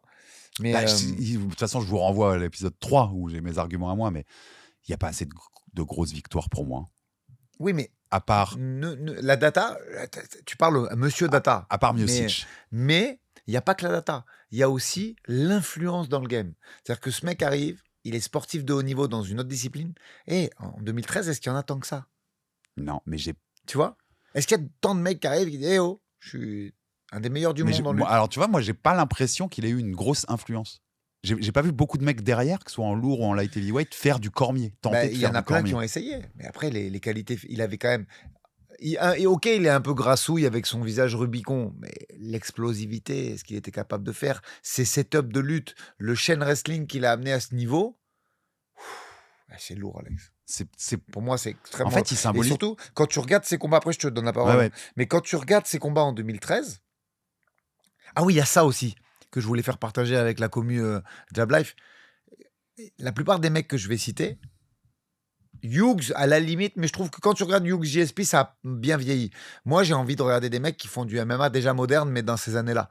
Et d'ici, ça a bien vieilli, ces fights. Oui, et puis en plus, par rapport au poids lourd d'aujourd'hui... Même tu regardes aujourd'hui un Matthew Sakurai, tu te fais pas chier comme si tu regardais Don Fry au Pride, quoi, tu vois. Ah, moi, je l'avais dit sur ça, je pense que Cormier, aujourd'hui, il revient, il battrait certains des lourds d'aujourd'hui. Parce qu'il est fort à ce point-là. Mais finalement, il est aussi le symbole de après lui, il n'y a plus rien dans cette catégorie-là. Donc ça commençait à... C'est pour ça que Gable et même Josh, c'est quand même des mecs qui ont fait, t'imagines, il y a un peu cette transition. Je parle toujours pas de politique. Je parle de je suis sportif de très haut niveau parce que Gable, c'est de la lutte. Mais on l'a pas assez dit d'ailleurs, Josh O'Keefe. C'est quand même un formeur NFL aussi. Donc c'est des mecs qui arrivent avec des prédispositions athlétiques, avec des bagages, et qui viennent amener ça au MMA et enrichir le MMA avec ça. Et en 2013, voilà pourquoi pour moi. Après, je comprends, des fois, toi, tu raisonnes un peu comme un ordinateur quand même, hein, toi. Ah, mais T'es un peu et, binaire des non, et fois. j'ai aussi Il n'y a ma. pas assez de défense de titre. Ce, Oui, ce que je comprends non, il y a très certains bien. des critères, et après, le reste, c'est très subjectif. Tu sais que j'aime pas beaucoup ces KT-là. Et Non, je mais, trouve qu'à part Miocic, il n'a pas de grande victoire. mais, Et je lui reproche de ne pas être allé, par exemple, faire Kane. Je comprends. mais tu le Mais reproches, ok. ça change mon Ouais, classement non, s'il va battre Cain Velasquez. mais déjà, c'est Tu extrêmement vois, intéressant parce que si on avait le même et que tu me disais oui à tout, je pense que l'émission serait un peu chiante un petit peu. et que Justine ne se battrait pas pour être avec nous tout le temps. Un petit peu. Donc, heureusement que tu n'es pas d'accord avec moi. Mais voilà, moi ce côté-là, il est important pour moi, plus que les victoires. Parce qu'au final, avec la seule chose que j'ai appris avec ces 25 ans hein, maintenant de MMA, hein, n'ayons pas peur des mots, Alexandre Herbinet, 25 piges dans ce milieu, c'est que les victoires et défaites, je m'y attache qu'à moitié parce que c'est pas toujours le meilleur qui gagne. C'est le meilleur setup, c'est le meilleur ce soir-là, c'est le meilleur qui a eu le plus de réussite aussi dans sa prépa. Donc c'est vrai que j'attache moins d'importance au résultat qu'un fan lambda ou un fan comme toi. Et je regarde plus ce qu'ils ont amené dans ce sport et Ouais. pour moi, il a amené beaucoup. Je vais en avoir quoi amener beaucoup aussi. Mais pour prendre tes deux premiers du top 10, je revois avec beaucoup plus de plaisir des combats de Matthews que de Daniel Cormier. Ah, d'ici l'a amené Moi, aussi. Alex, personnellement, je parle une nouvelle fois, subjectivement, là, personnellement, je préfère 100 fois. Mais tu sais que ça me dérange moins que tu aies Daniel Cormier à cette place-là. J'entends que moi aussi, c'est un Attends, avis, juste très mot. personnel. Le Dan Anderson 2014, il se regarde quand même. Il y en a qui se regardent. Dan Anderson, c'est aussi bien. Mais c'est quand même pas le Dan Anderson de Je sors du le Pride. Dan Anderson 2014, il se regarde. Je Paix à préfère. son âme, le Anthony Johnson 2015, où il l'étrangle aussi. C'est pas mal. Pour moi, c'est pas des mecs de. C'était l'opposition qu'il y avait, mais c'est pas des KT où il y avait grand monde en fait. Le Gustafsson de 2015, il est solide quand même. C'est pas des mecs avec des qualités. La split, elle est folle. Je suis très circonspect sur les qualités de certains de ces mecs-là, en fait. Vraiment. Toi, tu préfères le Stipe de 2018 par rapport à des petites KT, ouais. Ok. Ouais, je pense qu'elle est plus grosse et puis Stipe va encore le battre, donc tu vois, il montre qu'il est encore là. Mais je suis moins en désaccord avec Daniel Cormier que tu mets là, parce que moi c'est aussi du subjectif et machin, que quand t'as mis Easy et Poatan 15 ou 14, je sais plus. Alors je vais vous dire. J'étais beaucoup plus en désaccord avec ça. N'en déplaise à Justine, il sera 14, Poatan 13. Beaucoup plus en désaccord avec ça, tu vois, par exemple. Ok, ton 9. 9, je sais que tu l'as pas en fait. Je sais pas qui c'est. Conor McGregor. Non. Oui. Je savais parce qu'on en avait parlé que tu l'as pas. Non. Je ne peux pas ne pas mettre Conor McGregor. C'est pas possible. Je déteste le bonhomme. Voilà, spoiler tout de suite. J'aime pas le bonhomme du tout et tout ce qu'il est devenu. Mais c'est pas possible. Tu peux pas ne pas l'avoir dans un top 10 de l'histoire du MMA. Moi, je l'ai boycotté. Juste sur l'influence, de toute façon, sur la façon de faire grandir un sport, il est numéro 1 avec 12 étages d'avance sur tout le monde. Mais pourquoi je me permets de le boycotter? Après, je te laisserai dire du bien, parce qu'on va pas dire du mal d'un mec qui est nommé 9 dans le top de tous les temps. Parce qu'en fait, pour moi, il n'y a pas cet ajout. Oui, le trash talk, oui, les conditions financières. Si on fait les mecs qui ont plus apporté aux conditions financières du MMA, il est numéro 1. Et Francis, numéro 2. Là, on parle, pour moi, il y a un degré stylistique dans ce que tu amènes. Et en fait... Tu l'as pas du tout. Le côté quand même un peu, même mouvement, quand il travaille avec ses spécialistes du mouvement, la précision un peu dans le striking, tu sais. Ouais, mais je trouve qu'il y avait d'autres mecs qui l'ont déjà fait. Lui, par contre, il est arrivé. Tu vois, lui, il rentre typiquement dans le cas de figure de... Il est arrivé, il a pris la méta du moment et il a juste fait mieux que les autres. Moi, c'est ma philosophie. La précision, je sais plus c'est quoi sa phrase, précision, la vitesse ou la puissance. Speed et précision, la puissance. Moi, je trouve qu'il apporte quand même quelque chose là-dessus. Et puis alors, là, en effet, c'est pas sportif, mais l'influence en elle-même sur les générations d'après, Sean O'Malley, Ilia Topuria, les mecs, carrément, ils imitent les tatouages, ils imitent la façon de faire le trash talk, ils imitent la façon... Toute la génération qu'on est en train de voir, elle a été façonnée par ce mec-là, par la façon dont comment je vends mon combat, comment je vends mon truc. Même qui sont trop façonnés. Peut-être que c'est pour le mauvais, mais l'influence est énorme, énormissime. Un mec qui pouvait se permettre, donc quand même, champ x2. Moi, je trouve que sportivement aussi, il faut jamais oublier, mais là, allez, quand il quitte le Cage Warrior, où il est double champion aussi, il défendra jamais ses ceintures, ni au Cage Warrior, ni à l'UFC, ça c'est un gros. C'est pour ça que je peux pas le mettre plus haut, par contre. 0 défense sur les deux, alors qu'il a 4 ceintures. Mais de cette arrivée, ça doit être 2013, quelque chose comme ça, à Alvarez, le run, il est fou. Et il y a des noms. Holloway, Poirier, il y a beaucoup, beaucoup de noms. Aldo, en 13 secondes, après 10 ans. Mais heureusement que tu l'as mis, parce qu'il fallait en parler dans cette émission. Alvarez, Diaz, sur lequel il prend la revanche. Et il y a du monde. Hein. Heureusement que tu l'as mis, il fallait en parler dans cette Il y a émission. du monde. Et moi, je. Ça reste le Je record de valide pas. vente d'un pay-per-view contre Khabib, 2,4 millions. On le battra plus, il n'y a plus de pay-per-view. Non. Ça reste aussi les 6 premiers pay-per-view. Les 6 premiers records, c'est lui. Khabib, Diaz 2, Poirier 2, Poirier 3, Cowboy, Diaz. 7 des 8 premiers. Tu rajoutes Alvarez, il y avait Ousmane Masvidal entre les deux. Et 8 des 10 premiers. Avec Aldo aussi, et il y a l'UFC 100 qui est intercalé. 8 des 10 premiers pay-per-view. Non, mais oui, c'est une star. C'est en vrai, quand tu le prends avec le recul, c'est abusé. Il y avait, en niveau star, il y a lui, et il faut regarder très très bas en bas pour voir un autre mec, en fait. Donc, Ouais, t'as raison. l'influence, et ne pas oublier le côté sportif. Ne pas oublier son run sportif qui est phénoménal. Battre Aldo, on l'a mis numéro 1 tous les deux. Plus grande victoire de l'histoire du MMA. Ouais. Aldo en 13 secondes. Donc, tu as quand même la plus grande victoire de l'histoire du Je suis MMA d'accord. pour nous deux.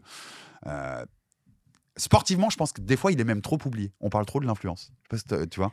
Non, On oublie trop qui il a été à un moment. Enfin, nous, on essaye de pas l'oublier. Moi, je suis content que tu l'aies mis. Et il fallait en parler. Et encore une fois, son arrivée à l'UFC, le fait que Dana White, il arrive en Irlande et que même le ministre, il lui dit, il faut signer Connor. C'est fou. Il y a Mendes aussi Mais- dans la liste, j'avais oublié, Ouais. dans ce run-là. Mais ouais. moi, Il j'ai- est élu sportif de l'année en Irlande. Hein. Pas combattant, hein. Sportif de Mhm. l'année en Irlande, à cette époque-là. C'est genre la superstar absolue. Il y a quand même, c'est la plus grande série de bonus de l'histoire de l'UFC, par exemple. 8 de suite. Alors, c'est aussi parce que c'était une star, donc là, l'UFC était incité à lui donner, tu vois. Mais il y a plus grande série de performance of the night de l'histoire. 5 de suite. Alvarez au Garden, tu sais que j'étais dans la salle, mais a dit Alvarez, je sais que tous les deux, on en On pense en beaucoup pense de du bien. bien. Ouais. Mais comment il le masterise ce Tu soir-là. l'avais mis combien, toi, Alvarez, tu te rappelles? Alvarez, il est dans le top 30 pour moi. Un truc comme ça. Je peux te retrouver parce que Non. j'ai mon classement à chaque fois. Moi, il était Alvarez, 26. c'est celui qu'on a en commun. Il est Ah, ok. 26 pour nous deux. Il le masterise ce soir-là. Il n'existe pas, Alvarez, ce soir-là. Donc, ce Connor-là, moi, je suis même déçu qu'il soit. Je comprends qu'il soit parti faire de la boxe pour l'argent mais je suis déçu qu'on n'ait pas eu plus Mais de tu vois, Connor. le parallèle avec la boxe, il est excellent parce que j'aurais du mal à mettre Floyd numéro 1, moi aussi, tu vois, de tous les temps. Ah bah non, il est même pas top 10, Floyd, de tous les temps. Il y en a qui le kiffent pourtant. Oui, Moi, il est j'aime- pas Moi, top très 10 de tous les honnêtement, temps. la question subjective m'influence trop. J'aime ni Floyd ni Connor. Non, Voilà. mais si t'enlèves ça, il est forcément top Oui, 10, on est d'accord. C'est possible. Pour moi, ça ne C'est peut pour ça que mettre- je dis, ça a du sens. Je vais pas m'inscrire en faux et faire mon Jean-Pierre Coff parce que tu l'as mis, ça a du sens. Dans stade, pour rappeler qui était sportivement, en fait, tu vois, rappeler quand même, je répète, c'est le seul avec Cannonier qui a mis des KO dans 3 KT. Après, pas forcément contre que des très grands noms ou quoi. Meilleure moyenne de knockdown en 15 minutes de l'histoire des Feather, qui est la KT des seigneurs quand même. Aldo, Holloway, Volkanovski, Topuria. 2,31 par 15 minutes des knockdowns. C'était un phénomène quand même quand il était là en soi. 4e série de KO de l'histoire de l'UFC, toutes KT confondues. Il a été phénoménal à un moment. Non, À un mais moment, il a dis mérité, rien. à un moment, il méritait la star qu'il devenait. Tu vois. Mm. C'était pas que fake. Sportivement, il a mérité d'être ça, ce qu'il était. En 2017, il est dans le top 100 des personnes les plus influentes du monde, du monde, time. Pas du combat, du monde. C'est délirant. C'est délirant, Aldric, quand il pense. Non, mais c'est vrai. Qu'un combat. C'est une très grande star, mais moi, le côté sport, pour moi, c'est pas. Mais oui, il y a un très gros côté que j'aime pas le personnage, ouais, ça c'est sûr. Et il est assumé. Hein. Notre top 50 était subjectif. Mm. Tu as décidé de pas le mettre, Mm. mais moi, je l'ai eu en numéro 9, monsieur. Pour info, Connor. J'ai très hésité. Fight Matrix, il est quoi? Attends, que je le dise quand même, parce que même Fight Matrix n'en fait pas un GOAT. Hein, Non, je pense pas qu'il soit top 20. Hein. J'ai un gros doute qu'il soit top 20. Non, pas assez de combat. Mais- Il est pas top 20.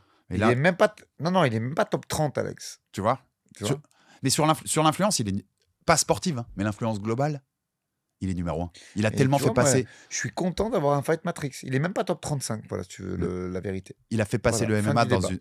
En fait, c'est le mec qui a fait passer le MMA dans une autre dimension. Oui. Il y a plein de mecs qui nous écoutent, Mais je suis qui ne content nous que écouteraient Fight pas sans lui. Matrix corrobore mon ressenti là-dessus, au niveau des points qu'il a engrainés en carrière, parce que pour moi, c'est plus un politicien et un révolutionnaire qu'un combattant, qu'un GOAT, quoi. J'ai hésité à changer avec mon numéro 8, mais il a plus d'influence historiquement sur le MMA, Ok. mon numéro 8. On va voir. Numéro 8, Aldric Alors là, Cassata. c'est bien, parce que c'est Volk. Ah, ok. C'est Volk. Que moi, et j'avais en 11. il Donc. t'a donné un angle qui m'a plu sur pourquoi Holloway. Et on va pas parler de la carrière, parce qu'on a déjà parlé dans l'épisode d'avant où t'en parles. Vous avez envie d'aller voir la carrière de Volk. On parle de ma perception du truc. Pourquoi Volk devant Holloway? Pourquoi Volk en 8? Parce que c'est haut 8 quand même. C'est très haut. Qu'est-ce qu'il a amené de plus? Toi, tu me dis Holloway, il a amené le volume. Ouais. Volk, il a amené déjà, il a amené un MMA nouveau forcément parce qu'il faisait du rugby. Donc le mec arrive du rugby, il arrive, pam, il se transforme, il fabrique un petit peu son striking qui est pas du Muay Thai, qui est un peu... Très hybride, en fait. Ouais, c'est ça. Hyper intéressant au niveau des distances, hyper intéressant au niveau de la responsabilité défensive. Et derrière, il se rend compte que il y a du monde en face et que ça va pas suffire, il faut ramener. Et il s'est réinventé en plein milieu de carrière. Je parle notamment du travail avec Craig Jones. Et pour moi, c'est une invention, ça. C'est-à-dire que arriver... Parce que moi, j'essaye, et j'en parlerai pour la nouvelle salle, un des projets que j'ai, c'est de fabriquer aussi une équipe professionnelle de grappling. Parce que je pense que les deux sont liés. Et qu'en fait, tu sais un peu ce qui se passe entre les deux. Je trouve que c'est ce qu'on disait avant en France. On disait, ouais, mais en France, on est 10 ans en retard sur les États-Unis. Tu te rappelles un peu quand on avait cette expression avant que Internet se démocratise et qu'on puisse faire du shopping sur le net aussi facilement. Il y avait ce truc. Et là, aujourd'hui, quand on regarde les combats de grappling et quand on regarde le MMA, il y a 2 ans d'écart à peu près sur les techniques. Donc, je pense que ça enrichirait mon équipe d'avoir une équipe pro de grappling au sein du Boxing Squad. Voilà, petite anecdote. Et Volk, en fait, il l'a amené, ce truc-là. C'est-à-dire que, oui, il y avait déjà le grappling, oui, il y avait déjà des stars, mais des collabs vraiment entre fighters de MMA et qui prennent dans leur camp des... Il y a Georges qui l'a amené, mais Georges a amené Danner, mais c'était Voilà. en tant qu'instructeur. John n'était pas une star de la discipline qui est venu faire son camp. Tu vois ce que je veux te dire? Et Greg Jones, il était encore en activité, il est venu rouler avec lui. Il y avait aussi un peu Marcelo Garcia qui invitait tout le monde chez lui, mais il invitait tout le monde chez lui. Et il filmait, et quoi qu'il arrive, tu pouvais voir le rôle de Marcelo avec n'importe quel guest et host. Là, c'est différent. Là, il a pris Greg Jones et il l'a mis dans son équipe. Il l'a même mis, pour le coup, dans son coin. Avec un objectif précis. Ouais. On va aller taper la lutte dagestanaise. C'est ça. De Islam Makhachev. Il l'a mis dans son coin, carrément. Et parenthèse tout de suite, ce soir-là, il en fait un tout petit peu plus et il bat Islam Makhachev. C'est top 5 que ça discute. On va être clair, on va être clair là-dessus. Mais tu vois, je te jure, Alex, que vraiment, c'est pas pour te contredire, mais il a amené un truc, ce mec. Non, mais... Il est arrivé neuf. C'est pas un combattant qui vient forcément. Et tu vois, ça me donne raison. Quand je dis aux parents qui ont des projets Manon Fiorot ou des projets Saladin Parnasse avec leur enfant, je dis, mettez-le plus tard. Faites-moi faire de la gymnastique ou de l'athlétisme au début. Et ça me donne raison sur le fait que tu peux arriver tard sur le sport et être quand même une grande star. Alors, tard comme lui, non. Plus maintenant. Ce sera compliqué. Non, c'est compliqué. Mais tard, à 13-14 ans, largement. Tu démarres ton MMA, ton karaté à 13-14 ans en ayant fait de l'athlétisme et de la gym, je te jure que tu as un potentiel de ouf. Et c'est vraiment l'incarnation de ça. Et son kickboxing un peu hybride, sa responsabilité défensive, son niveau d'athlétisme et le fait qu'il ait incorporé Greg Jones, grappleur de très haut niveau, dans le sport de très haut niveau, parce qu'il y a plein de fighters qui l'avaient sûrement déjà fait, mais pas à ce niveau-là, pas au niveau ceinture UFC. Et nous, on a copié. Regarde, moi, quand je prends Brianna Sainte-Marie avec Manon, c'est une copie de ça. Je prends à peu près la même chose, parce que Brianna, c'est du niveau de Greg Jones en fille. Hein. Et je trouve que c'est une passerelle. Il fallait des cojones pour la faire, parce qu'en fait, tu prends une star dans ton camp, c'est compliqué, tu vois. C'est hyper compliqué. Et il l'a très bien fait, et je trouve qu'il a amené ça dans ce sport. Ouais, mais de toute façon, tu vois, je les ai 11 et 10, donc c'est vraiment... Oui, non, mais tu vois, je veux dire... pas loin. Mais en fait, je pense, si on revient dans 50 ans, et qu'on regarde, tu vois, les livres d'histoire du MMA à ce moment-là, ou des highlights de l'histoire, je pense que tu verras beaucoup plus Holloway que Volk. Possible. Après, attention, en termes de records, Holloway, de highlights... je pense que c'est la fin, mais Volk, c'est pas la fin. Il nous a montré, là, avec ce qu'il a fait à Lopez, qu'il était encore dedans, l'ancien. Ah bah, de toute façon, tu vois, tu fais plusieurs défenses encore de suite, là, pendant quelques années. Je peux aussi les interchanger. J'aurais pas de souci à interchanger entre 11 et 10, tu vois. Et déjà, 11, c'est déjà... Mais tu vois, c'est bien, là, parce qu'en fait, j'ai pas cité un seul combat. J'ai cité ce qui se fait autour des combats. Parce que pour moi, ça compte. Tu vois, dans ma sensibilité, c'est quelque chose qui compte beaucoup, ça, tu vois. Et il a... Parce que Topuria a mis KO Max. Charles Oliveira vient de mettre Max au sol pendant 25 minutes. Alors, il a réussi au moins à éviter la soumission, mais il l'a mis au sol. Par contre, le seul mec qui, pendant 25 minutes, a empêché Max de développer son striking, il y en a un seul. C'est vrai. C'est Volk. Donc ça, je le rentre dedans. Par contre, et un jour, on le fera dans On a rejugé, je pense que Max doit prendre le 2. Je pense que Max doit gagner le combat 2. Ce serait cool. En public, le deuxième, avec... Alors moi, je t'explique comment je le vois. Là, c'est une propos que je fais à Herbie en live, caméra... Je n'ai pas prévenu. Moi, j'aimerais le faire avec des fighters pro aussi. Ah pas bah que, hein. Ouais, on pas peut que, en rajouter. Mais genre, on fait un public, on met 10 personnes et 5-6 fighters pro. Ah, je suis complètement pour. Et là, tu sais, c'est intéressant, tu vois. Mais moi, je le vois vainqueur Eh ben, de ce combat-là. Eh ben, rendez-vous est pris, on va se l'organiser. Donc, dans ma tête, c'est pas un 3-0 pur, tu vois. Le dernier, c'est une masterclass totale qu'il lui fait. En plus, je t'ai dit, je suis dans la salle là, pendant 25 minutes. Max ne peut pas développer son striking. Ça n'est jamais arrivé. Parce que, je te dis, Mais le 2, il a vraiment amené un truc au niveau de la responsabilité défensive. c'est aussi ce qui me le fait un peu emporter. Dans ma tête, il gagne le 2. Donc, Max, il a fait, mis fin à l'ère José Aldo vraiment, plus que Conor. Et en plus, pour moi, il a battu Volk sur un des 3 combats. Donc Ça s'entend. tu vois, ça me le fait passer aussi encore un peu peu devant. Je le revois. J'ai un très bon souvenir, mais le honneur jugé, à mon avis, il va falloir le faire. Le prochain en public, on peut se dire qu'on fait celui-là, tu vois. Parce qu'on fera, rendez-vous est pris. Justine, rendez-vous est pris. On les fera pas tous forcément toujours en public, mais celui-là, on se dit qu'on peut le juger en public. Donc numéro 8, Alex Volkanovski, The Great, qui est toujours dans sa carrière. Mais tu vois, par contre, c'est un argument que je t'avais vu utiliser sur d'autres pendant le Note Top 50.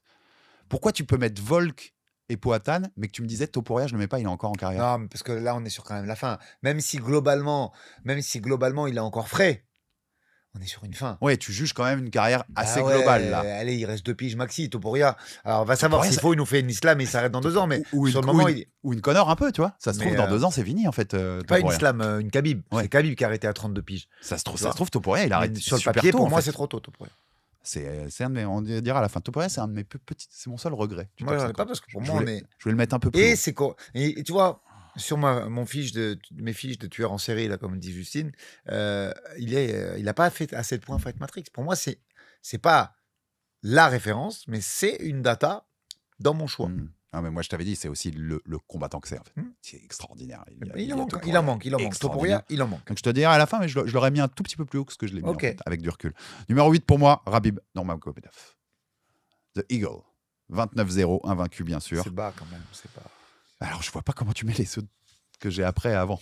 C'est ça le problème. Mais c'est bien. Ça veut dire qu'on n'a pas le même avis sur ces 10, comment ils sont classés.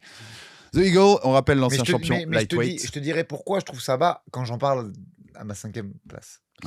Parce que sinon, il n'y a plus rien à dire après. Bah, exactement. Tu gardes tes arguments. Moi, je donne ceux-là pour ici. Je me tais. Champion lightweight, 3 défenses victorieuses. Il arrête sur la 3e en 2020 après le décès d'Abdul Manab, bien sûr. C'est le plus long règne des lightweight de l'histoire, avec plus de 1000 jours quand même.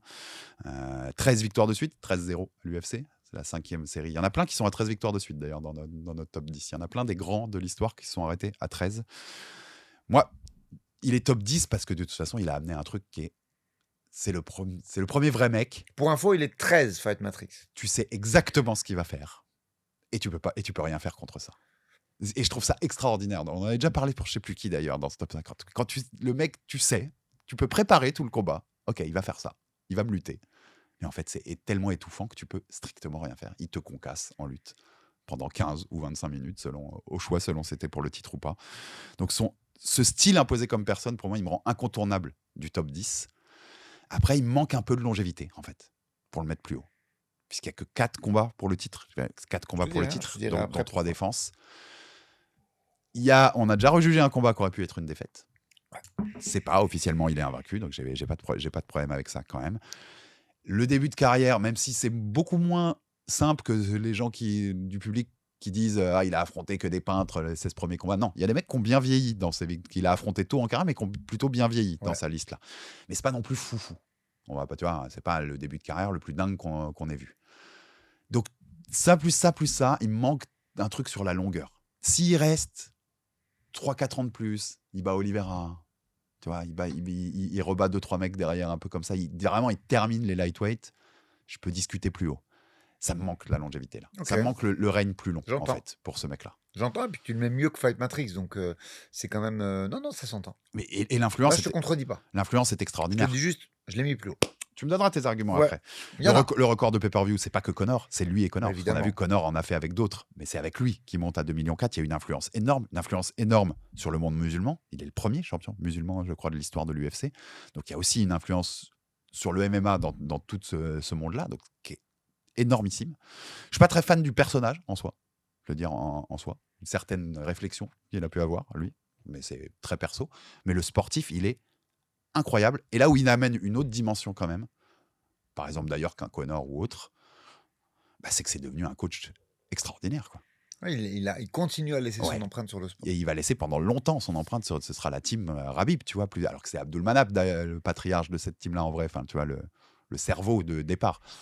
Mais c'est Rabib qui va faire perdurer ce truc-là dans le temps. Et ça se trouve, dans 10-15 ans, il est encore dans un des coins UFC à nous ramener des pépites. Hein. Mm. C'est très possible. Donc, influence de combattant, influence de coach derrière. Ouais, Khabib Nurmagomedov, c'est top 10. Oh, on C'est top 10. ne développe pas plus, Voilà. j'y viens après. Numéro 7, Aldric Cassata. Anderson Silva. Ok, numéro 7, Anderson Silva. Ah bah super, on le fait en commun. Voilà, Cool. on en a un en commun. Je te laisse la main. Alors, 34-11 ans en carrière, bien sûr, l'ancien champion middleweight, 10 défenses victorieuses. C'est pas le record, puisque Demetrius Johnson lui a pris quelques temps après, mais c'est quand même c'est quand même très solide. 16 victoires de suite à l'UFC, entre Soren Middle et quelques light heavyweight. C'est toujours le record actuellement partagé avec Islam Makhachev. Plus grand nombre de main events dans l'histoire de l'UFC, 21. Et puis là, je donnais juste des stats comme ça. Mais en fait, c'est une révolution, Anderson Silva, Aldric. Voilà Sur le côté. striking. Voilà le côté. En fait, je te pique la main 2 minutes. C'est extraordinaire. Shooter box, parce qu'à la base, même s'il a arrêté assez tôt de représenter cette académie dans sa carrière, il a plus après été aux États-Unis, mais je trouve que beaucoup ont essayé de faire vraiment shooter box entre guillemets du vrai Muay Thai. T'as compris ce que je voulais dire, du Muay Thai de Thaïlande, quoi. Parce que Vanderlei, c'est l'emblème populaire de la shooter box. Mais est-ce que c'est du Muay Thai? Il faudra en parler avec Babat, ça, tiens, ce serait intéressant. Mais voilà, l'icône shooter box, c'est lui. C'est-à-dire que pas de lutte, même si on verra qu'il a une bonne défense de lutte quand même, notamment en cage contrôle à l'UFC. Et ce puriste-là qui tente des choses, il a été puni au Pride pour ça. C'est presque pour ça qu'il en a perdu. La défaite en Kami Bazami contre Ryo Shonan et les autres déconvenus, au Pride, c'est plus une star. Il s'en va, il prend son baluchon, il se casse, il repasse par l'Angleterre et le cage rage. Donc, tu sens quand même que le mec, il se dit non, je change pas de style. Je fais pas de la bagarre, je viens pas énorme, je monte pas forcément en poids lourd pour que ce soit plus facile. Il a contredit un peu ce que voulait faire Vanderlei et les images de Vanderlei qui étaient très agressifs et qui rentraient que sur du clinch. Lui, il voulait être puriste technique. Et c'est fini par passer. Et ça a fini par passer. La boxe en reculant. Ouais. Là, tu vois ce qu'il apporte sur ça. Là. Et il y a des éléments de grande... En fait, ce mec-là, quand il est à Prime, il faut un peu l'avoir vécu quand même. Il y a des éléments de grandeur que moi, je trouve que personne n'a atteint ces niveaux presque de grandeur.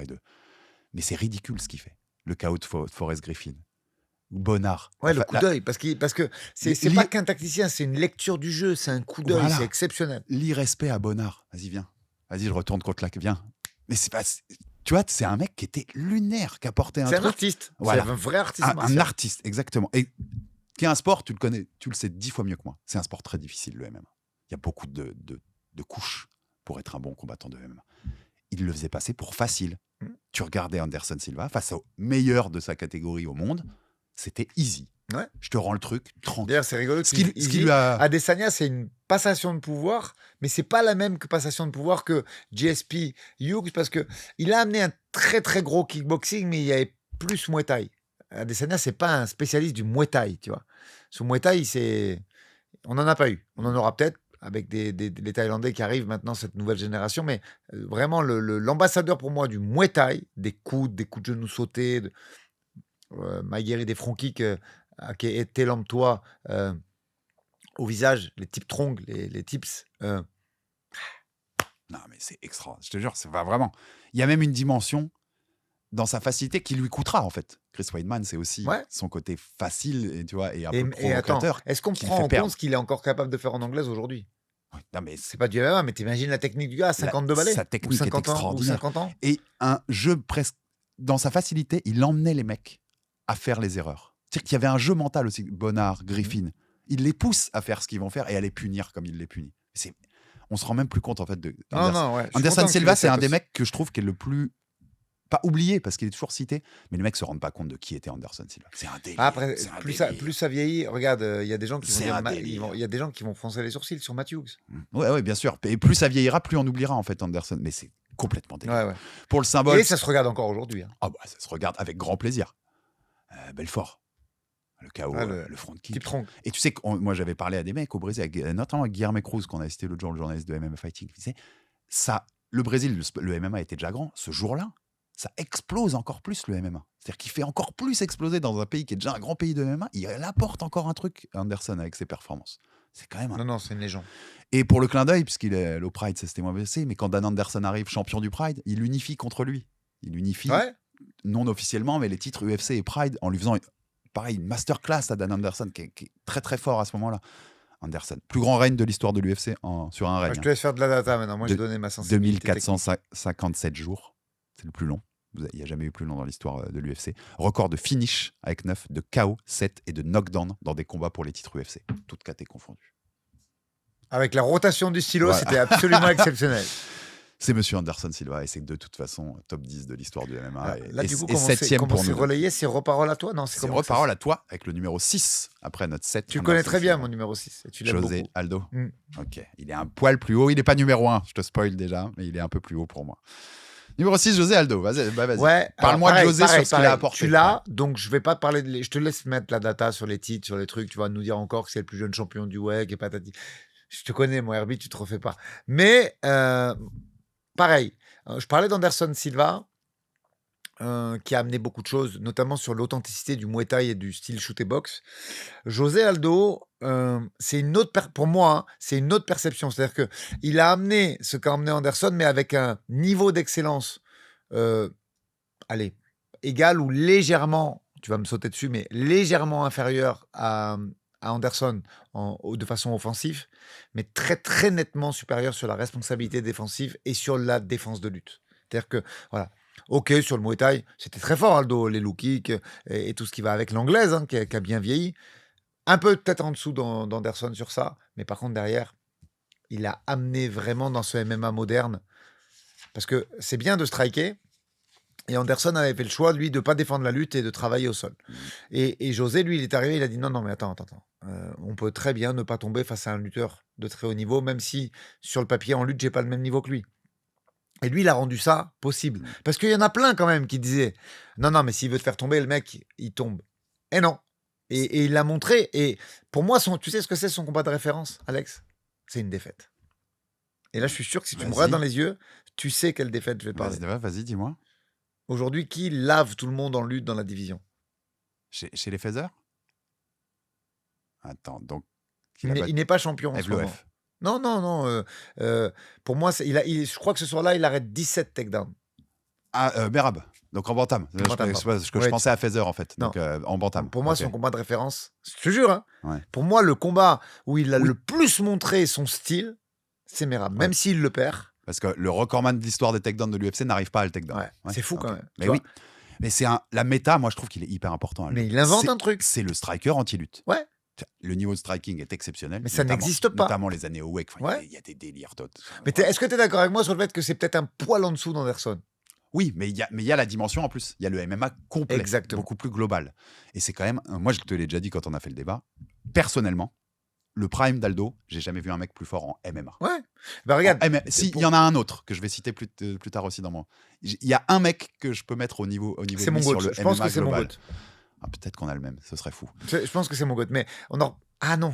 Non, je viens de comprendre. Non. Mais il est bien classé aussi. Pour finir avec ce parallèle, parce que je trouve pour moi, c'était important de les mettre à la suite, José et Anderson, parce que c'est finalement ressemblant, mais très différent. Anderson, il se fait laver par Chael Sonnen jusqu'au moment où il met le triangle. José Aldo, personne ne lui a fait ça. Non. Tu vois? Donc, oui, il y a une mystique de José avec Connor, avec plein de trucs, où ce combat a tapé un peu sur son mental et sur la fin de sa carrière. Mais ouais, il a amené un truc trop fort. Et surtout, il a mis dans nos esprits, quand je dis moi, chez les pratiquants, que c'était possible. C'est-à-dire que tu arrives, tu n'es pas lutteur, mais tu peux défendre la lutte de très très haut niveau. Et pour ceux qui ont... Et c'était important pour moi de parler de Merab, parce qu'il y a des gens qui vont nous dire « Non, mais il faisait ça, mais à l'époque, c'était moins fort en lutte. » Tiens, Merab, il fait tomber tout le monde. Et il l'a fait à Merab. Et à cela, je rappellerai aussi ce que j'avais dit aussi, Allez voir qui était vraiment Chad Mendes ou Frankie Edgar. Ouais, mais ils vont te dire oui, mais à l'époque, c'était moins. Tu sais que c'est très fort. Moi, je sais. Très fort. Mais pour corroborer ses propos, regardez le combat de Merab. Merab. Voilà, dans le MMA moderne. Ouais. Et le Aldo de 7-8 ans avant, 6-7 ans avant, peut-être même seulement, contre Merab, en plus Je de pense sa qu'il KO Merab en plus. On est d'accord. Ouais. Où il le bat parce Oui. qu'en plus, il apporte son striking Oui. qui aurait été encore là. Absolument. Donc, c'est un mec largement capable au prime de battre des Merab. Ouais. Tu vois. Ça, je te l'accorde Nettement. bien volontiers. Donc, ouais, je te redirai un ou deux mots, mais de toute façon, j'en ai dit beaucoup là. On a fait 1 heure d'émission sur le truc, mais oui, il y a un apport de méta important et de. Il a Le révolutionné striker le game. anti-lutte. Et Vous avez compris que c'est ma vision maintenant. Et pour chaque gars, moi, je vais vous dire un truc. t'as des mecs, en fait, aujourd'hui, enfin, dans le truc moderne, qui ont été inspirés par ce modèle. Ah, mais moi, Aldo. il m'a énormément inspiré. Et encore aujourd'hui. Et même dans les poids plus hauts. Mais bien sûr. Moi, tu sais, j'avais cité quand on avait parlé Robert Whittaker, Ouais. striker avec l'anti-lutte. Mais José Aldo, c'est une inspiration. Si t'es entraîneur de MMA et que tu t'inspires pas ce mec-là, vas-y, va faire le tiercé. Mon numéro 6, Aldric, Fedor Emelianenko. Ok. Ouais. On en reparlera aussi parce qu'il est un peu plus haut. Donc jamais passé par l'UFC, on est d'accord. Par contre, c'est 14-0 et un no contest au Pride, le champion du Pride pendant des années, 10 ans quasiment d'invincibilité, 28 combats. Normalement, même, c'est les 33 premiers combats de sa carrière, parce que tu en avais parlé quand on avait fait les. On parlait d'un combat à la Rings, je sens, Voilà, là, dans cette discussion. Tsuyoshi Kosada. Kosaka. Oui, Kosaka, excuse-moi. Kyoshi. Ou. Et je reprends Alexander Binet sur un japonais, c'est absolument fou. Tout à fait. Tout peut arriver. Mais c'est une époque, là, moi, la Rings, je regardais déjà. Oui, donc là, je suis hyper moi, pointu je regarde pas cette époque. moi, la Rings, c'était magnifique. Ce tournoi, en plus, Alex. Sur le Rings, non, c'est des trucs que j'ai rattrapés, tu vois, plus tard.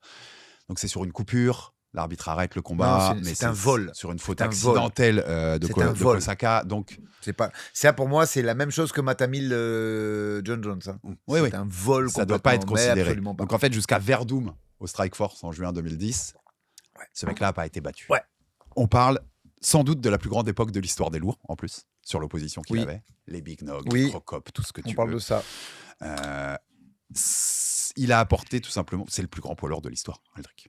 C'est le plus grand poids lourd de l'histoire. Puisque tu m'as dit que tu l'avais plus tard, tu es d'accord avec moi. C'est le plus grand poids lourd de l'histoire, qui n'était même pas poids lourd, en fait. Qui n'était même pas un poids lourd. Qui aujourd'hui serait en light heavyweight, voire sur des délires de cut, peut-être en 84. T'imagines ? Ce mec-là est une légende. Oui, c'est le plus grand poids lourd de l'histoire. Et il a apporté des choses, le grand end pound. Son passé de judo et de sambo qui lui permettait d'aller, avec ses hip throws, tu vois, ses projections et tout, d'aller chercher le sol, mais pas pour te soumettre. Pour te tabasser. Pour te tabasser au sol avec du grand end pound vicieux, on dynamique. en reparlera du grand end pound, mais Mark Coleman a créé un peu le truc, mais il l'a tellement approfondi, évidemment. C'est l'approfondissement de ce truc-là, tout en ayant un striking avec ses crochets russes, là, tu vois, ces trucs. Ouais, je trouve que ça ressemble beaucoup au style sambo, ce qui fait vraiment... C'est plus lui... D'ailleurs, pour moi, oui, il nous rabâche le sambo sans arrêt, Islam et Khabib, qui arrivent. C'est vrai que je te tease ma suite, ils arrivent tout de suite après. Mais le vrai ambassadeur du sambo, c'est Fedor Emelianenko. C'est sûr que c'est lui de base. Et c'est parce qu'il en a gardé le style, Alex. Oui, il avait ce style-là. Là, tu lui enlèves juste les coups de tête, c'est vraiment un mec qui fait du sambo combat. Dans le style, dans la façon d'envoyer. Ces grands crochets qui permettaient d'envoyer des projections de judo derrière, c'est le seul qui a gardé vraiment le style sambo. Tu regardes un combat de sambo avec la Gourka et tu regardes Fedor en MMA, c'est l'ambassadeur numéro 1 du sambo. Ouais. Sur le debout, il arrivait avec ça, des crochets, des overhands, la façon de te casser à la distance. Bah, en fait, à annuler le jeu de mecs qui étaient hyper forts en striking. Crocop, par exemple. Attends, en plus, rappelle-toi, et ça, on en parlera après, c'est qu'il a gardé ce sambo dont il a été l'ambassadeur, puisque je crois que jusqu'à son dernier combat, il rentrait d'ailleurs avec cette Gourka. Mais rappelle-toi qu'il était allé au Mike Gym quand même. Il est allé au Mike Gym, il a appris le Muay Thai en Hollande. Il s'est buté. Le mec s'est remis en question quand même. Quand il prend le fameux combat de Crocop, tu sens qu'il s'est bloqué, c'est un boxeur taille, quoi. Mais il a gardé ce côté offensif sambo, mais défensivement, les mains comme ça, les blocages de low kick. Il s'est réinventé, alors que c'était déjà une méga légende. Ce mec-là, c'est un monstre absolu. Et en fait, non seulement le plus grand poids lourd de l'histoire, mais tu n'as jamais eu plus complet que ça, en fait, en poids lourd. Sur la capacité de ce qu'il était. C'est-à-dire que c'est un mec qui a été capable de prendre des médaillés de judo, ou des mecs de très haut niveau de judo, et de les contrer, et de prendre Crocop et de le contrer. Et même au sol, il est pas mauvais en grappling. Tu vois le grand écart. Et en plus, en grappling, pas mauvais. Je suis d'accord avec ça aussi, c'est le mec le plus technique de l'histoire en poids lourd. Il a tout, puisqu'ils seront tous dans nos top 10. Mais José Aldo, JSP et Khabib, leur GOAT, c'est lui. Hein, tu sais, quand tes pairs dans ce top 10-là commencent à être vers toi. C'est pour ça que je te spoil, je l'ai mis à la 3e place. C'est lourd, hein. Mais non, mais... Pour un mec qui n'est jamais allé à l'UFC, t'imagines. Après, il y a de l'affect qui va moi parler plus. 3e place. Mais de toute façon, c'était pas plus bas où je l'ai mis. Big John McCarthy, l'arbitre célèbre, lui, il dit la comparaison pour ce qu'il a apporté dans son sport, c'est Ali en boxe, Pelé en foot ou Wayne Gretzky en hockey. Wayne Gretzky. Tu vois, Il a fait une collab OVO il n'y a pas très longtemps, c'est une légende. à qui certains des mecs le comparent. Ouais. Et je te finirai sur une déclat de Bass Routen, dont on a déjà parlé dans ce top 50, Aldric, qui dit sur Fedor, tu lui donnes le bras, il te fait un armbar, tu lui donnes la jambe, il te fait un leg lock, tu lui donnes un coup, il te met KO. Ah, c'est vrai. Fedor Emelianenko. Plus grand Juste. poids lourd de l'histoire. 3e dans mon Largement. classement. Et qui, dans sa série de 28 combats sans victoire, juste pour le petit clin d'œil, dans cette série-là, il bat 4 anciens champions UFC. Coleman, Randleman, Sylvia Arlovski, un futur champion Strikeforce, Sobral, 2 champions ou vainqueurs de Grand Prix au Pride, Big Nog, Crocop, un ancien et 2 futurs champions du K1, dont Shield et Hunt, un champion du Pancras et 2 médaillés d'or olympiques. Merci. Ah, mais oui. Merci. Au revoir. Fedor Emelianenko, que tu auras donc un peu plus haut, numéro 3e, 5. moi. On passe au numéro 5 5, chez donc toi. si j'ai retenu, c'était Khabib. Alors, on y vient. Mon Ouais. seul ex-aequo du tournoi. Je mets ex-aequo à la 5e place Alexandre Herbinet, Khabib Nurmagomedov et Islam Islam Makhachev. Makhachev. Ok. Vingt- Je les ai séparés, Alors, moi. écoute-moi. Pour tout vous dire, pour le petit clin d'œil des coulisses de Jab Life, je savais qu'il te restait 11 noms. Il me restait que 10 places et ça me perturbait. Dans la préparation de cette émission, je me dis soit il a oublié un mec total, soit il m'a fait un truc. Alors, pourquoi je Donc les c'est mets ça que t'as fait. Pourquoi Alex les met ex-aequo? Pas pour m'arranger parce que j'ai oublié quelqu'un et je vais argumenter. Ils en sont exactement au moment où on se parle au même nombre de combats. Maintenant, ils ont pas le même âge tout à fait, ils ont 2 ans et quelques mois d'écart au moment où Khabib a arrêté, je veux dire. Et aujourd'hui, il y a un 29-0 et un 28-1. Alors ce 28-1 effectivement est entaché d'une défaite, mais pour moi, il est meilleur que le 29-0. Oui. Donc, premier argument pour justifier, oui, il a une défaite, mais le 28 est bien meilleur puisque c'est ceinture dans 2 KT, chose que Khabib n'a pas fait. Et je trouve qu'au niveau de l'adversité, Oui. c'est même légèrement mieux. 100 fois. Enfin, pas 100 fois, mais c'est mieux. Et tu Et vois, on l'a dit tout à l'heure, hein, Khabib pourrait être à 28-1, puisqu'on a rejugé un de ses combats Exact. qui est controversé. et pour être totalement honnête et direct avec tout le monde, c'est légèrement devant en Fight Matrix aussi. Et tu sais que pour moi, j'avais envie qu'il y ait une corrélation entre mon ressenti argumenté aussi par ce qu'ils amènent dans ce sport et le Fight Matrix. Donc moi, je les mets ex-aequo, malgré la différence de points Fight Matrix, parce que quand même, je trouve que Khabib a tracé le chemin pour Islam. Et Islam reproduit et perfectionne même, grâce aussi à l'oseille. Parce que tout n'est pas une question que de talent. Oui, Khabib n'est pas aussi joli à voir en pied-point que Islam. Rappelons-nous quand même que la première div qu'il fait sur Conor, c'est debout. Il le touche. Donc sa boxe, elle n'était pas si dégueu que ça. Et avec les moyens financiers qui sont ceux de la team Khabib aujourd'hui, peut-être qu'il aurait pu être bien meilleur dans ce domaine. Non, mais Et- Islam est supérieur sur ça, quand même. Oui, mais Ouais. c'est à cause de l'oseille. Non, mais le constat est là. Il est meilleur que ça. Mais Khabib a inventé. Et quand je dis il a inventé, il n'a pas tracé le chemin. Non. Il a inventé des choses. Tu regardes les premiers combats de Khabib à l'UFC, il glisse, ça lui arrive d'être en dessous. Et là, le mec arrive avec des systèmes de sol tellement évolués pour l'époque. Je rappelle, alors cette fameuse octopus dont tout le monde parle en ce moment. Et il a raison, Firas Zahabi, de dire que c'est pas une vérité. Il y a une vidéo où il démonte un peu l'octopus en disant à tout le monde. Parce qu'en ce moment, c'est le mot. Tout le monde parle de l'octopus guard, l'octopus guard. L'octopus guard, c'est pas Khabib qui a le prime. Hein. C'était bien avant. Un arbitre aujourd'hui à l'UFC. On en parlera dans un autre podcast. C'est pas le but aujourd'hui de sortir des noms, mais il y avait déjà plein de gens qui faisaient l'octopus avant Khabib. Mais il l'a amené dans le scramble du MMA. Il a amené au MMA ce côté judo pour le cage control et lutte au milieu de la cage. Il a fait trop de trucs dans ce sport. Je peux pas le mettre 13e parce que il a inventé des choses dans ce sport. Il a inventé des trucs dans ce sport. Son niveau a augmenté du début de sa carrière à la fin de sa carrière. Son niveau de striking aussi. C'est-à-dire que même si c'est pas aussi sambo que Fedor et aussi beau qu'Islam, je le redis une dernière fois, après on n'en parle plus, son striking pour moi contre Justin et contre Conor, c'est nettement amélioré, même s'il n'était pas beau, hein, c'était pas stylistique. Va voir son combat contre Abel Trujillo. Il glisse, Trujillo est très bonne base. Il utilise l'octopus pour générer un scramble et se remettre debout. Et plus le reste, tous les takedowns qu'il a amenés en cage control grâce au judo, au sambo. Et ce mec-là a révolu. Le style d'Agestané, c'est lui en premier. Complètement. Et puis, tu as raison sur l'évolution du striking, parce qu'aller revoir Gleison Thibault, qui est le combat qu'on a rejugé, qui est controversé, pour le coup, là, il part de très loin en C'est ça. striking. Hein. Il part Et de il très, s'est très loin. beaucoup perfectionné dans ce domaine, sans être très, très esthétique, disons-le clairement. Mais il y avait des matières. Et il a arrêté qu'à 32 ans, donc ça veut dire qu'il aurait encore pu progresser, tu vois.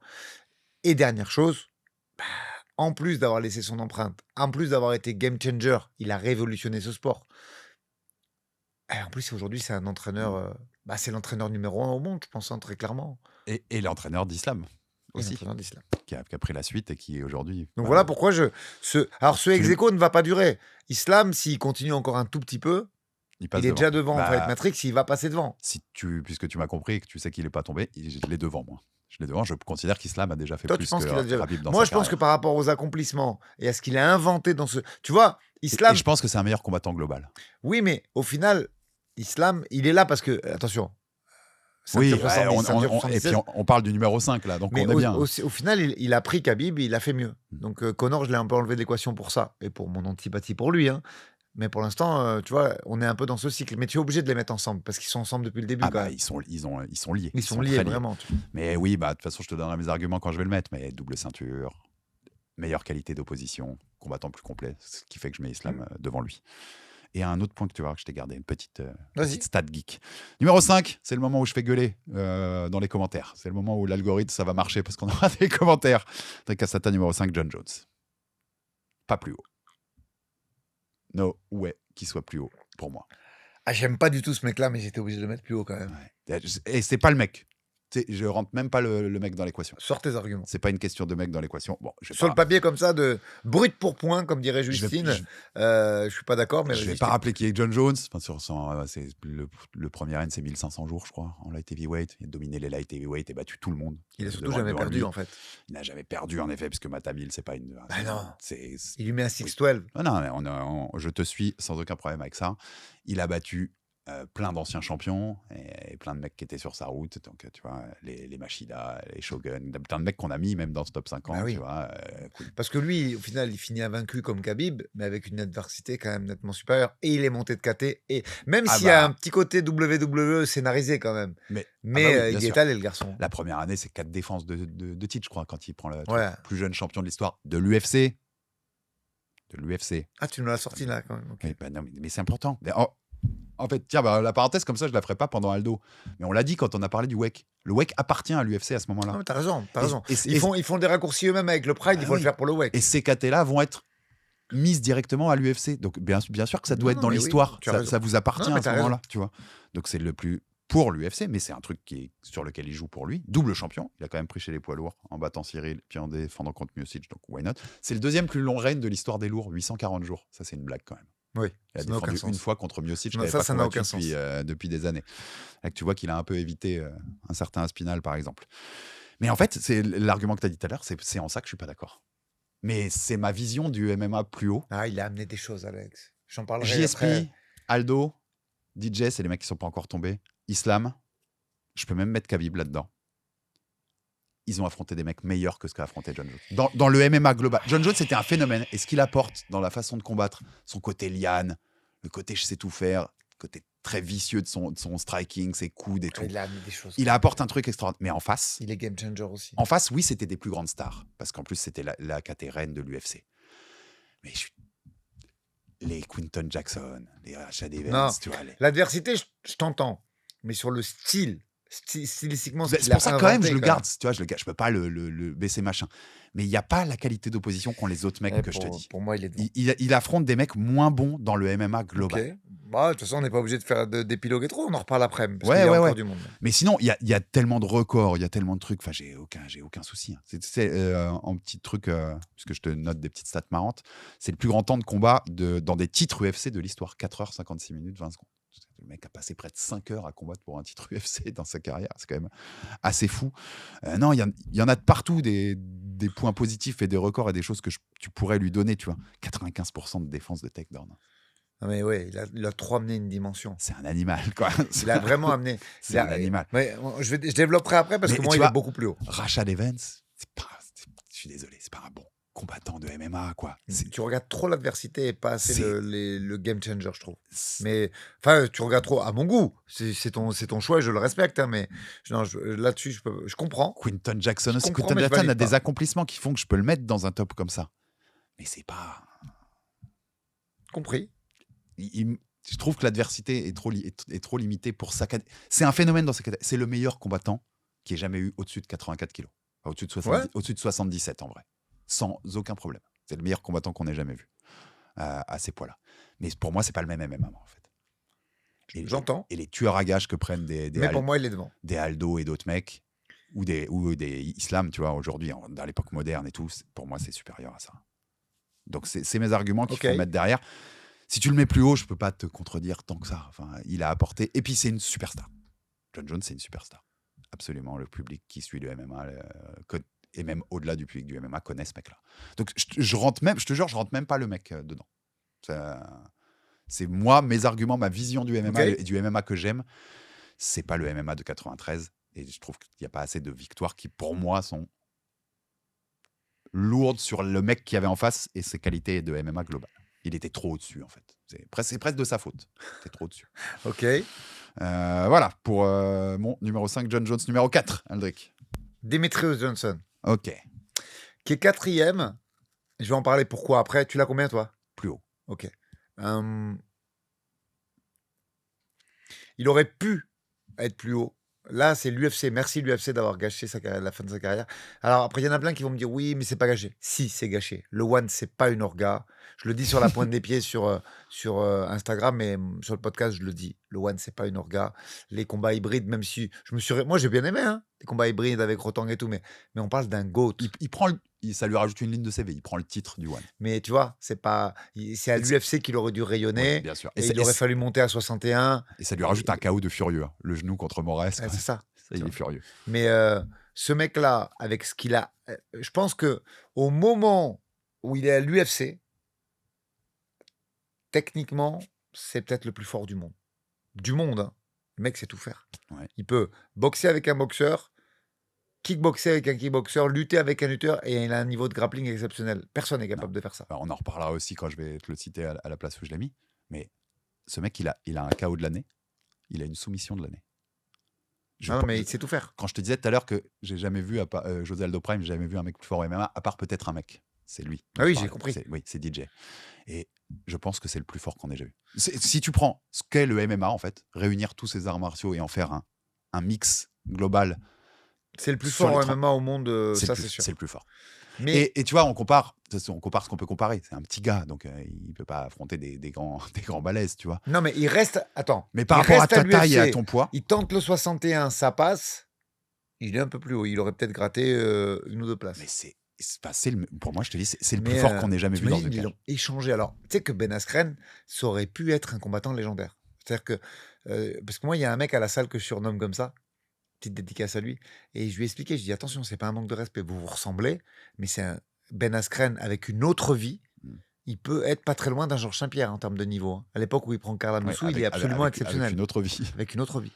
Et il a eu beaucoup d'emmerdes, beaucoup de blessures quand même aussi, tu vois.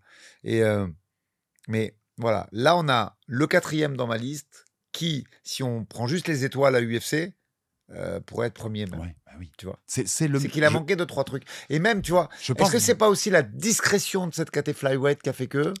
Ça, je peux entendre que ça joue. Dans l'endroit où tu le mets. Je donne pas les chiffres, hein, mais est-ce qu'un Georges Saint-Pierre et un John Jones sont pas un poil meilleurs? Ils sont moins bons au sol pur, mais ils sont pas un poil meilleurs dans le sol de MMA où il s'agit de frapper. Tu vois un peu? Il y a quand même des choses à dire. Techniquement, les étoiles, c'est-à-dire que étoile grappling, étoile lutte, étoile pied-point, étoile anglaise, il les a toutes. Le combo, le MMA, en fait. Sur le mix global, il mixe peut-être mieux que les autres, mais il manque un poil de grenade. Mix martial arts. Mais sur le technique, il est devant tout le monde. Bah, c'est ce qu'il fait. Ouais, il est devant tout le monde. Devant tout le monde. Exceptionnel. Reborg. Kyoji, la soumission à la fin. En plus, ça vieillit bien. Il a battu des mecs qui performent aujourd'hui. Et en fait, tu vois, Cruz l'a battu en bantam. En fly, je l'avais dit je sais plus quand on en avait parlé. Non, c'était avec les mecs d'Octogone où on avait fait DJ. Il y a que Cerudo et qu'on va refaire dans On a rejugé aussi parce qu'il n'a pas perdu ce combat-là. Sinon, toutes ces défaites, elles sont en bantam en fait. Ouais. Elles sont en 61. Là, il est intouchable, ce mec-là. Et c'est le plus fort. Moi, je te dis, c'est le plus fort. Bon, on n'en parle pas plus parce que tu vas nous donner une batterie de chiffres après. Ton 4. José Aldo. Ok. Tu vois, je l'ai quand même pas mis sur le podium. Je garde une limite dans le fan service, c'est très raisonnable. Je pense qu'on peut faire que 2 minutes parce que j'ai fait 1 heure complètement pour vous expliquer pourquoi je l'aime. On en a reparlé déjà tout à l'heure. Oui, c'est le plus jeune champion de l'histoire.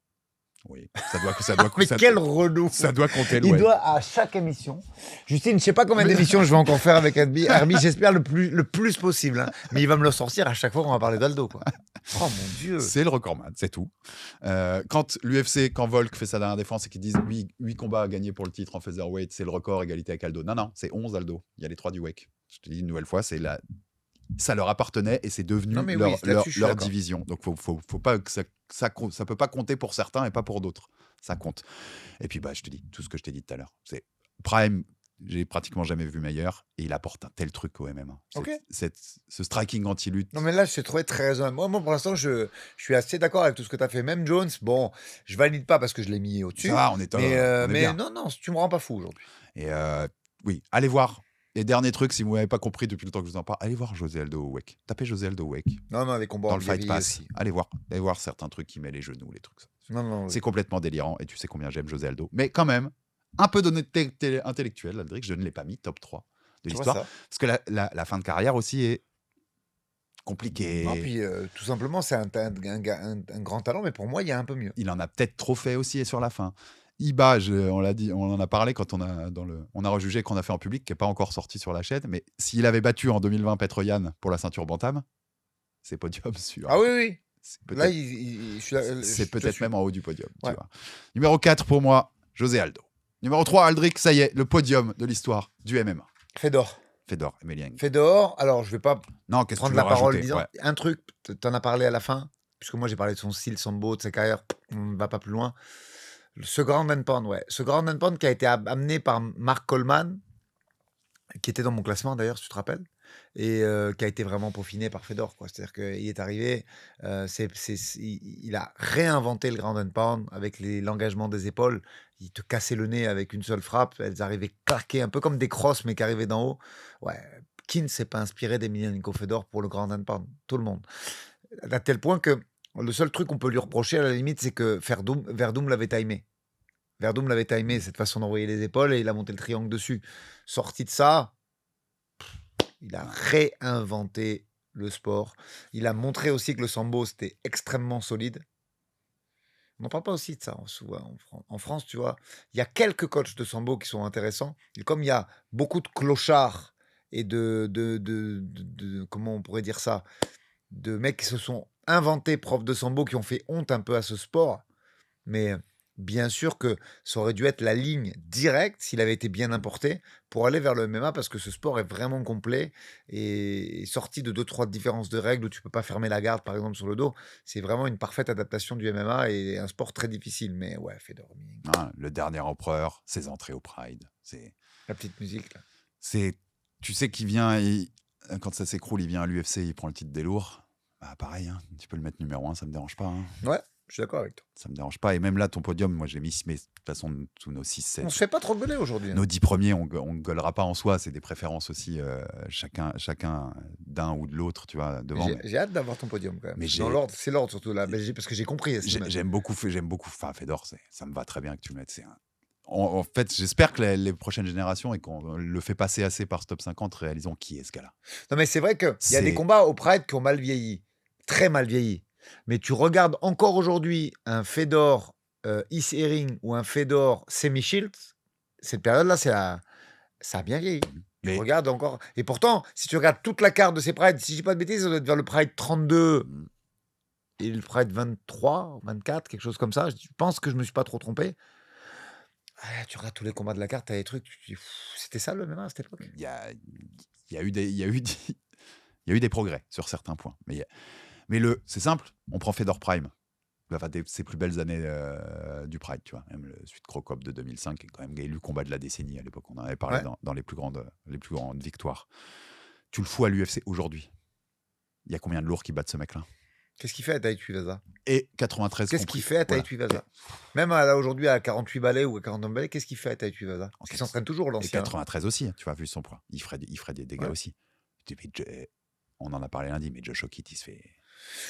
Arrête avec Josh O'Kitt, si. c'était trop. Il Par- t'a volé de l'argent, Mais non, Josh mais non. O'Kitt. Mais c'est pas. Attention, Josh O'Kitt, il est athlétique. Mais par Fedor. Qu'est-ce qu'il fait à Fedor Attends, Prime t'es en moi train de nous dire que Fedor Prime bat Non, pas Josh O'Kitt. moi, je te parlais de Fedor maintenant. Non, non, mais moi je te Fedor dis. maintenant à Tai Tuivasa, maintenant. Ah oui, maintenant oui, mais moi je te dis, on prend le Fedor de 2004-2005 là et on le fout maintenant à l'UFC. Mais Josh O'Kitt, ça passe pas un round. Mais qu'est-ce que t'as avec Pourquoi tu trouves Josh O'Kitt? Mais c'est pour une comparaison puisqu'il est numéro 5, D'accord. il est passé numéro 5 Ok. aujourd'hui. Oui, bah, Ça veut dire que oui, ce Fedor- si ce que vous voulez me faire dire qu'il bat Josh O'Kitt, oui, bah Josh O'Kitt. Tranquille. Oui. Je te dis, je pense qu'il bat tout le monde en vrai. Attention.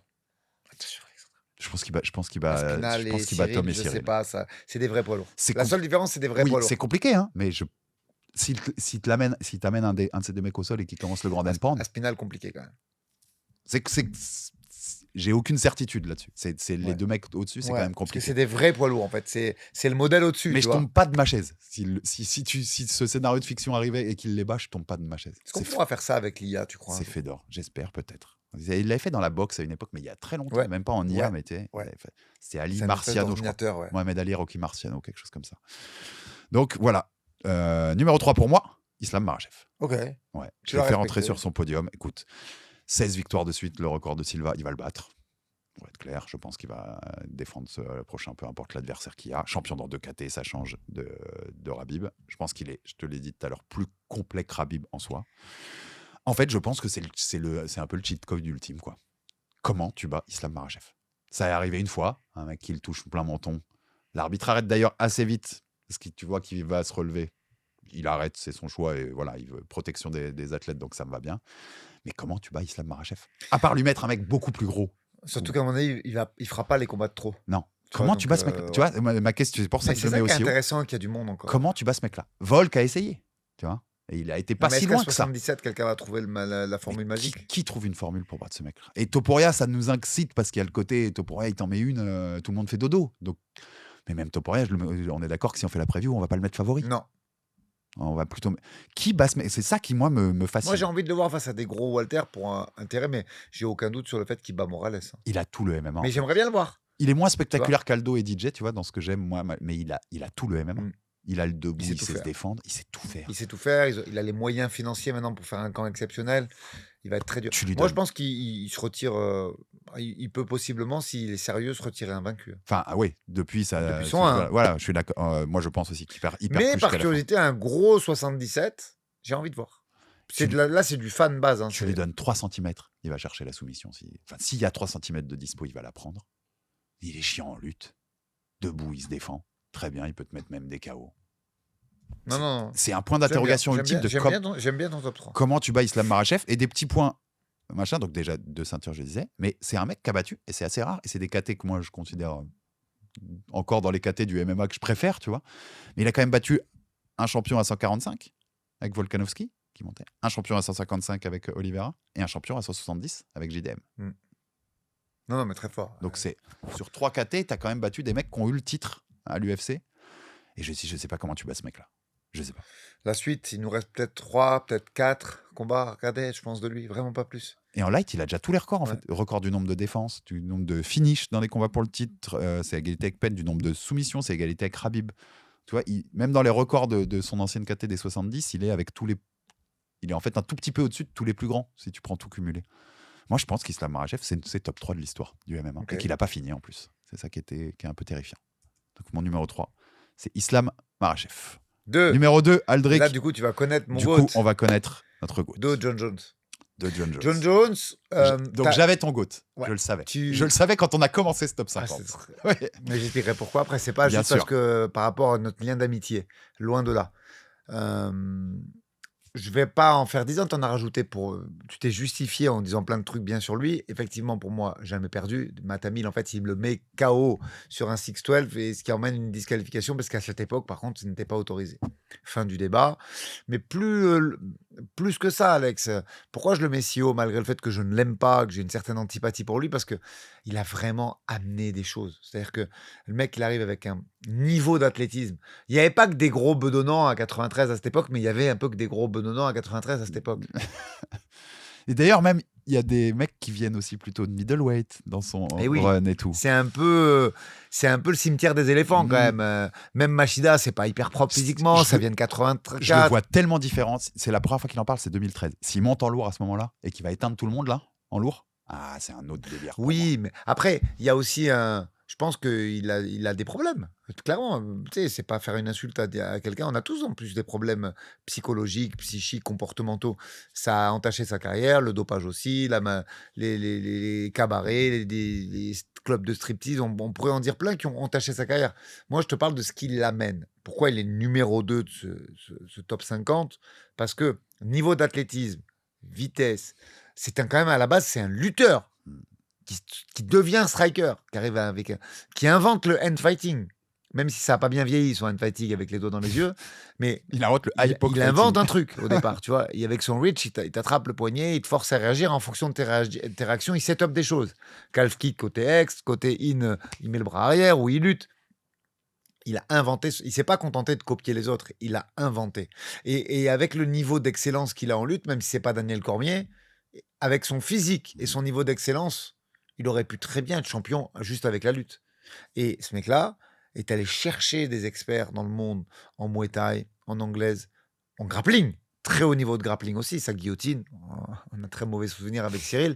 Et c'est Machida qui peut va en avec. parler aussi. Et ce mec-là est arrivé, en fait, gros mental. Son combat contre Fedor, ce qu'on veut de voir un gros mental, ce que c'est. Il se fait casser le bras. Enfin, c'est pas on dit toujours casser le bras, mais c'est pas le bras. C'est un truc vers le coude. Bref, peu importe. Ce mec-là a un mental de fou quand il combat. Ce mec-là a un niveau de fou. Et ce mec-là a inventé des choses dans ce sport. Donc, on n'aime pas. On aime. Moi-même, j'aime pas. Mais il est numéro 2. Non, mais je pense que la plupart des gens l'auront un peu plus, tu vois, je l'ai 5, mais un peu plus haut que moi. C'est logique. Parce que moi, c'est très personnel aussi sur le MMA que j'aime et que j'aime moins et la qualité des adversaires à mes yeux. Mais je peux.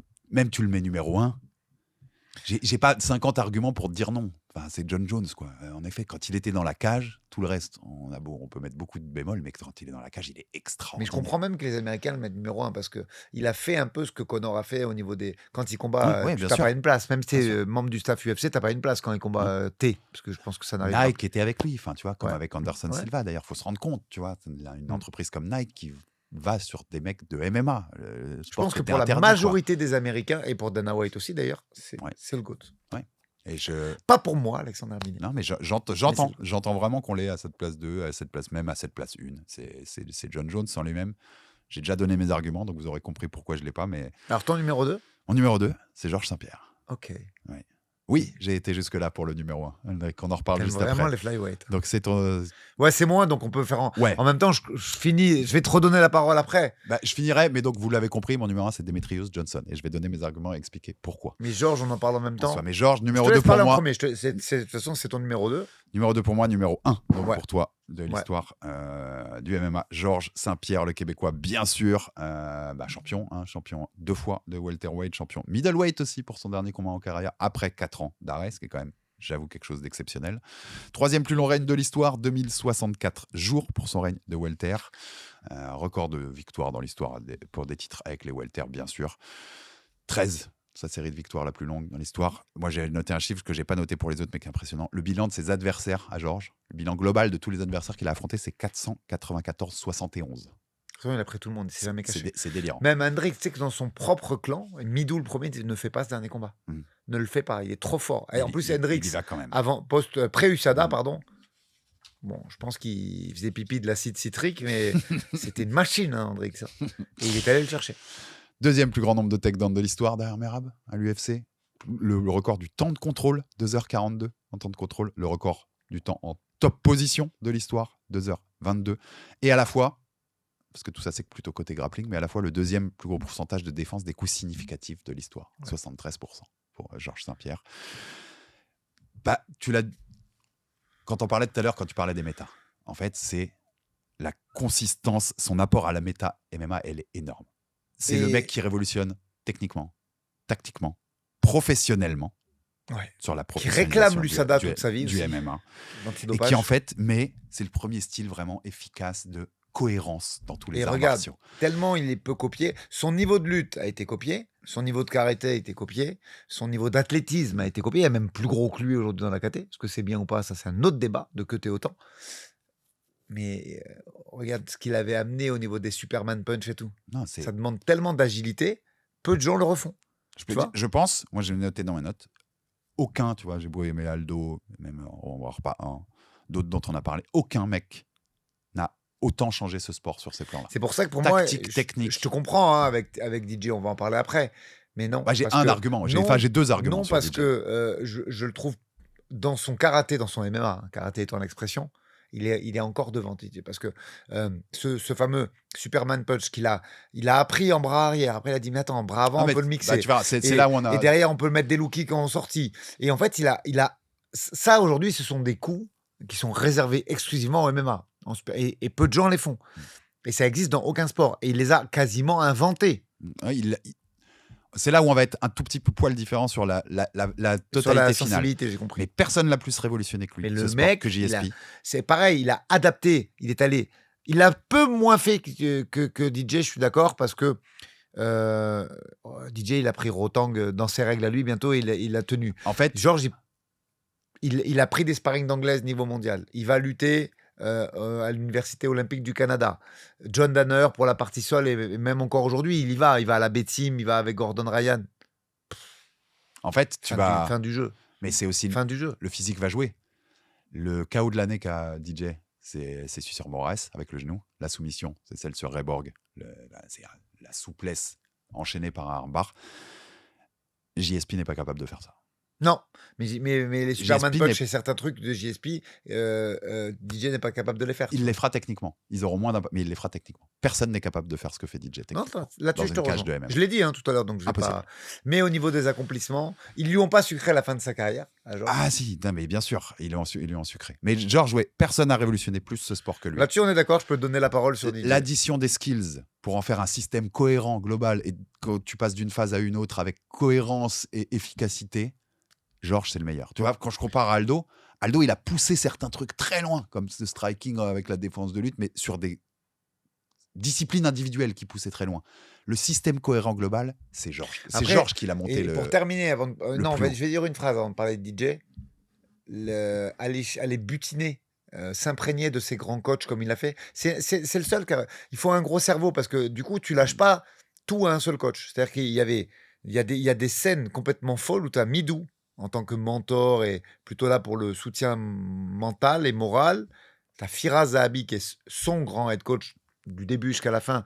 Mais derrière, il est allé chercher John Danner, il est allé chercher Greg Jackson. Et il a réuni un petit peu tous ses savoirs. C'est un peu un l'autiste Asperger, je trouve, du MMA. C'est-à-dire que tu peux pas, normalement, dans une cacophonie de 4 coachs différents, avec des styles complètement différents et des personnalités différentes, tu peux pas t'en sortir. Lui, il arrivait. Donc, autiste, voilà, ma dernière phrase, après on ne m'entend plus de ce podcast, j'interagis juste avec toi sur DJ, c'est autiste Asperger du MMA, voilà pourquoi c'est mon GOAT. Voilà et pourquoi tu c'est vois, mon GOAT. si on fait nos classements cumulés, le mec qui sera le plus haut sur la moyenne de nos deux classements, c'est JSP. Ce qui prouve quand même quelque chose, puisque toi, tu l'as eu en 1 et moi en 2. Maintenant, l'apport de JSP est absolument phénoménal. Et en plus, on la rencontre, je sais que tu le connais encore mieux que moi, je l'ai rencontré aussi. Je peux dire, lui, par contre, que c'est un ami. C'est une crème. Enfin, c'est un mec qui, pour le coup, et comme d'ailleurs mon numéro 1, contrairement à Jones, à McGregor, pour le coup, si tu vas même en dehors de la cage, il n'y a pas de fausse note, tu vois. Les mecs sont des mecs bien. Et tous les mecs ont envie de tourner avec eux. Quand ils vont dans leur salle, ils en sortent toujours hyper contents. Ah, j'ai vu JSP ou j'ai vu DJ. Même son podcast, il est super bien, DJ.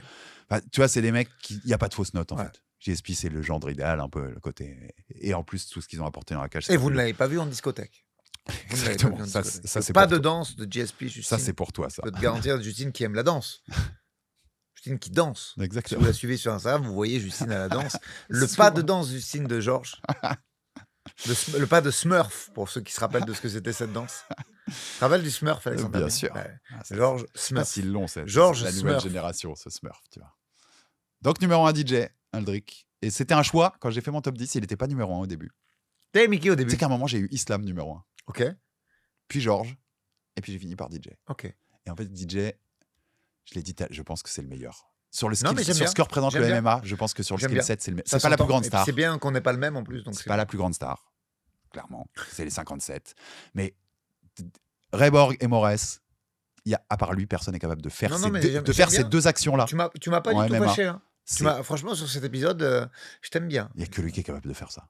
Et alors, tout à l'heure, tu m'as C'est dit... le MMA monté au plus haut. Il y a si quand tu même... pouvais en changer un. Il y a 11 défenses de titres, Oui. quand même, UFC, pour des petites stats. C'est le recordman de ça. Dans ce sport où tout peut arriver, on le disait pour Silva, pour d'autres, il a toujours été au rendez-vous. Ça vieillit bien. Hein. Il a tapé des Joseph Benavidez, il a tapé Kyoji Horiguchi, qui est encore potentiel challenger pour le titre, là, en 2026, ce mec-là. Ça me va très bien, j'aime bien ce que tu as fait. La qualité de l'opposition qu'il avait est plus forte qu'on le pense, et il a dominé. Et en plus, c'est pas que des décisions. Parce que tu sais, tu as ce truc de... Non, il a fini des mecs en flyweight. Il a fini plein de mecs en flyweight. Et quand c'était décision, c'était une domination totale et absolue. Et en fait, je trouve, tu sais, tu parlais de son podcast, quand il parle DJ, tu te rends compte de qui était DJ. Je sais pas si t'as vu, il y a une vidéo avec Geji. Non, mais attends. C'est pas quand il parle. C'est quand tu vois le respect qu'ont.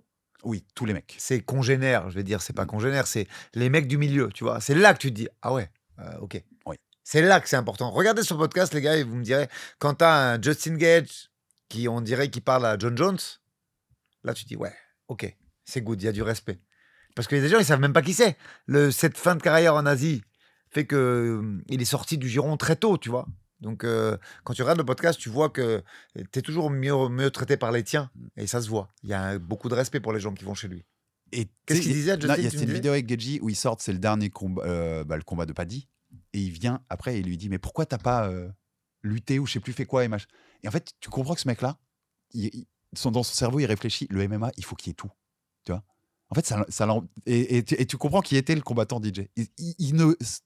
Il ne matérialise pas dans son cerveau que tu n'utilises pas toutes les armes et toutes les facettes du MMA. C'est vrai ce que tu dis. C'est des arts martiaux mixtes. D'ailleurs, il faut tout utiliser. Je suis presque déçu qu'il ne soit pas devenu coach avec ce niveau de connaissance. Ah oui. Tu vois, pas toi, tu penses jamais? Si. Mais quand tu écoutes son podcast, tu te dis, mais pourquoi ce mec-là ne coache pas, bon sang? C'est que ça doit l'emmerder, en fait, en vrai. Il a peut-être envie de tourner la page aussi. Ça doit l'emmerder. Et moi, oui, j'aime les petites KT, mais en vrai, c'est un truc à KT, c'est comme la boxe. Tu compares les mecs qu'il a battus. Tu compares pas avec des mecs. Bien sûr qu'un mec de 40 kilos de plus exploserait DJ, mais tu compares avec les mecs qui battent. Il faudrait qu'il soit très fort, le mec de 40 plus. Il est pas si ridicule contre Cruz quand il fait la ceinture des 61. Ouais. Et c'est plutôt en début de run UFC. Donc, quelques années plus tard, j'aurais bien voulu voir le. Moi aussi, j'aurais voulu le voir. Oui. Mais quand il est parti, j'aurais voulu le voir. Oui. Ils l'ont gâché, sa carrière. Ouais, non, c'est complet. Pour l'échanger contre Ben Askren, quand même. C'est complètement délirant. Et la qualité des victoires, oui, tu vois. Ça finira ce que je disais sur Jones. Battre Joseph Benavidez ou Kyoji Horiguchi, c'est une meilleure victoire que battre Quinton Jackson. Ouais, d'accord. Ou Rashad Evans. Ok, j'aime bien l'argument. Sur le côté MMA. C'était mon numéro 1. DJ, Demetrius Johnson. C'est un choix osé quand même, tu vois. Non, tout le monde n'aura pas DJ numéro 1. C'est évident. Attends. Donc j'avais les 11 qui t'avaient manqué, donc c'est les 11 que t'as mis. C'est bon, on était bien. Et j'aurais pu mettre Couture un poil plus haut. J'ai été un peu vache avec Couture. Je crois que j'ai 34. T'as été une peau de vache partout, Alexandre Herbinet. T'as été une peau de vache partout. On a eu un ho-ho de Justine sur le pot de vache. Non, et Sitoporia. Pour moi. Pas de beaucoup, parce qu'il est encore dans sa carrière et tout. Mais sur le skill set, ce mec-là, c'est incroyable, sur les skills qu'il a. Ouais, mais on sait pas. Tu peux pas te positionner. Pour moi, t'es en début de légende. Non, mais c'est pas en début de carrière. C'est possible d'inverser même que d'une place. Mais je suis très déçu de moi-même parce que j'ai mis Poatan devant lui. Et non, Topuria est un meilleur combattant de MMA que Poatan. Est plus sur la fin. Largement, je pense, dans les skills et dans ce qu'il apporte dans une cage. Donc, moi, je regrette pas et je ne change rien parce que voilà, on est sur des bouts de carrière et il peut faire beaucoup mieux. Et on réanalysera à la fin de sa carrière ou quand il sera vers la fin. Donc, non, je ne changerai rien. Et Poatan, je sais que tu l'as eu haut parce que 3e ceinture possible bientôt, machin. Mais je me le faisais à la réflexion quand je préparais la fin du top 50. Je me disais, tout est relatif en 3e ceinture. Parce que si tu faisais entre 60 et 70 kilos dans les années, fin des années 2000, début des années 2010. Pour prendre 3 ceintures, il faut aller battre qui, le trick? Il faut aller battre Cruz, Aldo et Penn ou... Oui, c'est plus facile. Mais je te dis, c'est pas facile. Des fois, tu es trop manichéen. Il y a d'autres critères, dont l'apport technique et Poatan. Oui, c'est pas le combattant de MMA le plus complet, mais il a amené aussi beaucoup de choses dans notre sport. J'entendais, tu vois, mais moi je le vois mais c'est mon erreur de ce top 50. Topuria doit être plus haut que Poatan. Eh bien, vous êtes absous, Alexandre Herbinet. C'est beau, on a fini cette odyssée. Aldric Cassata, le top 50 du MMA. Peut-être qu'on le refera dans quelques années pour mettre à jour, parce qu'il y aura des mecs qui auront fini leur carrière, il y aura des mecs qui auront fait d'autres délires.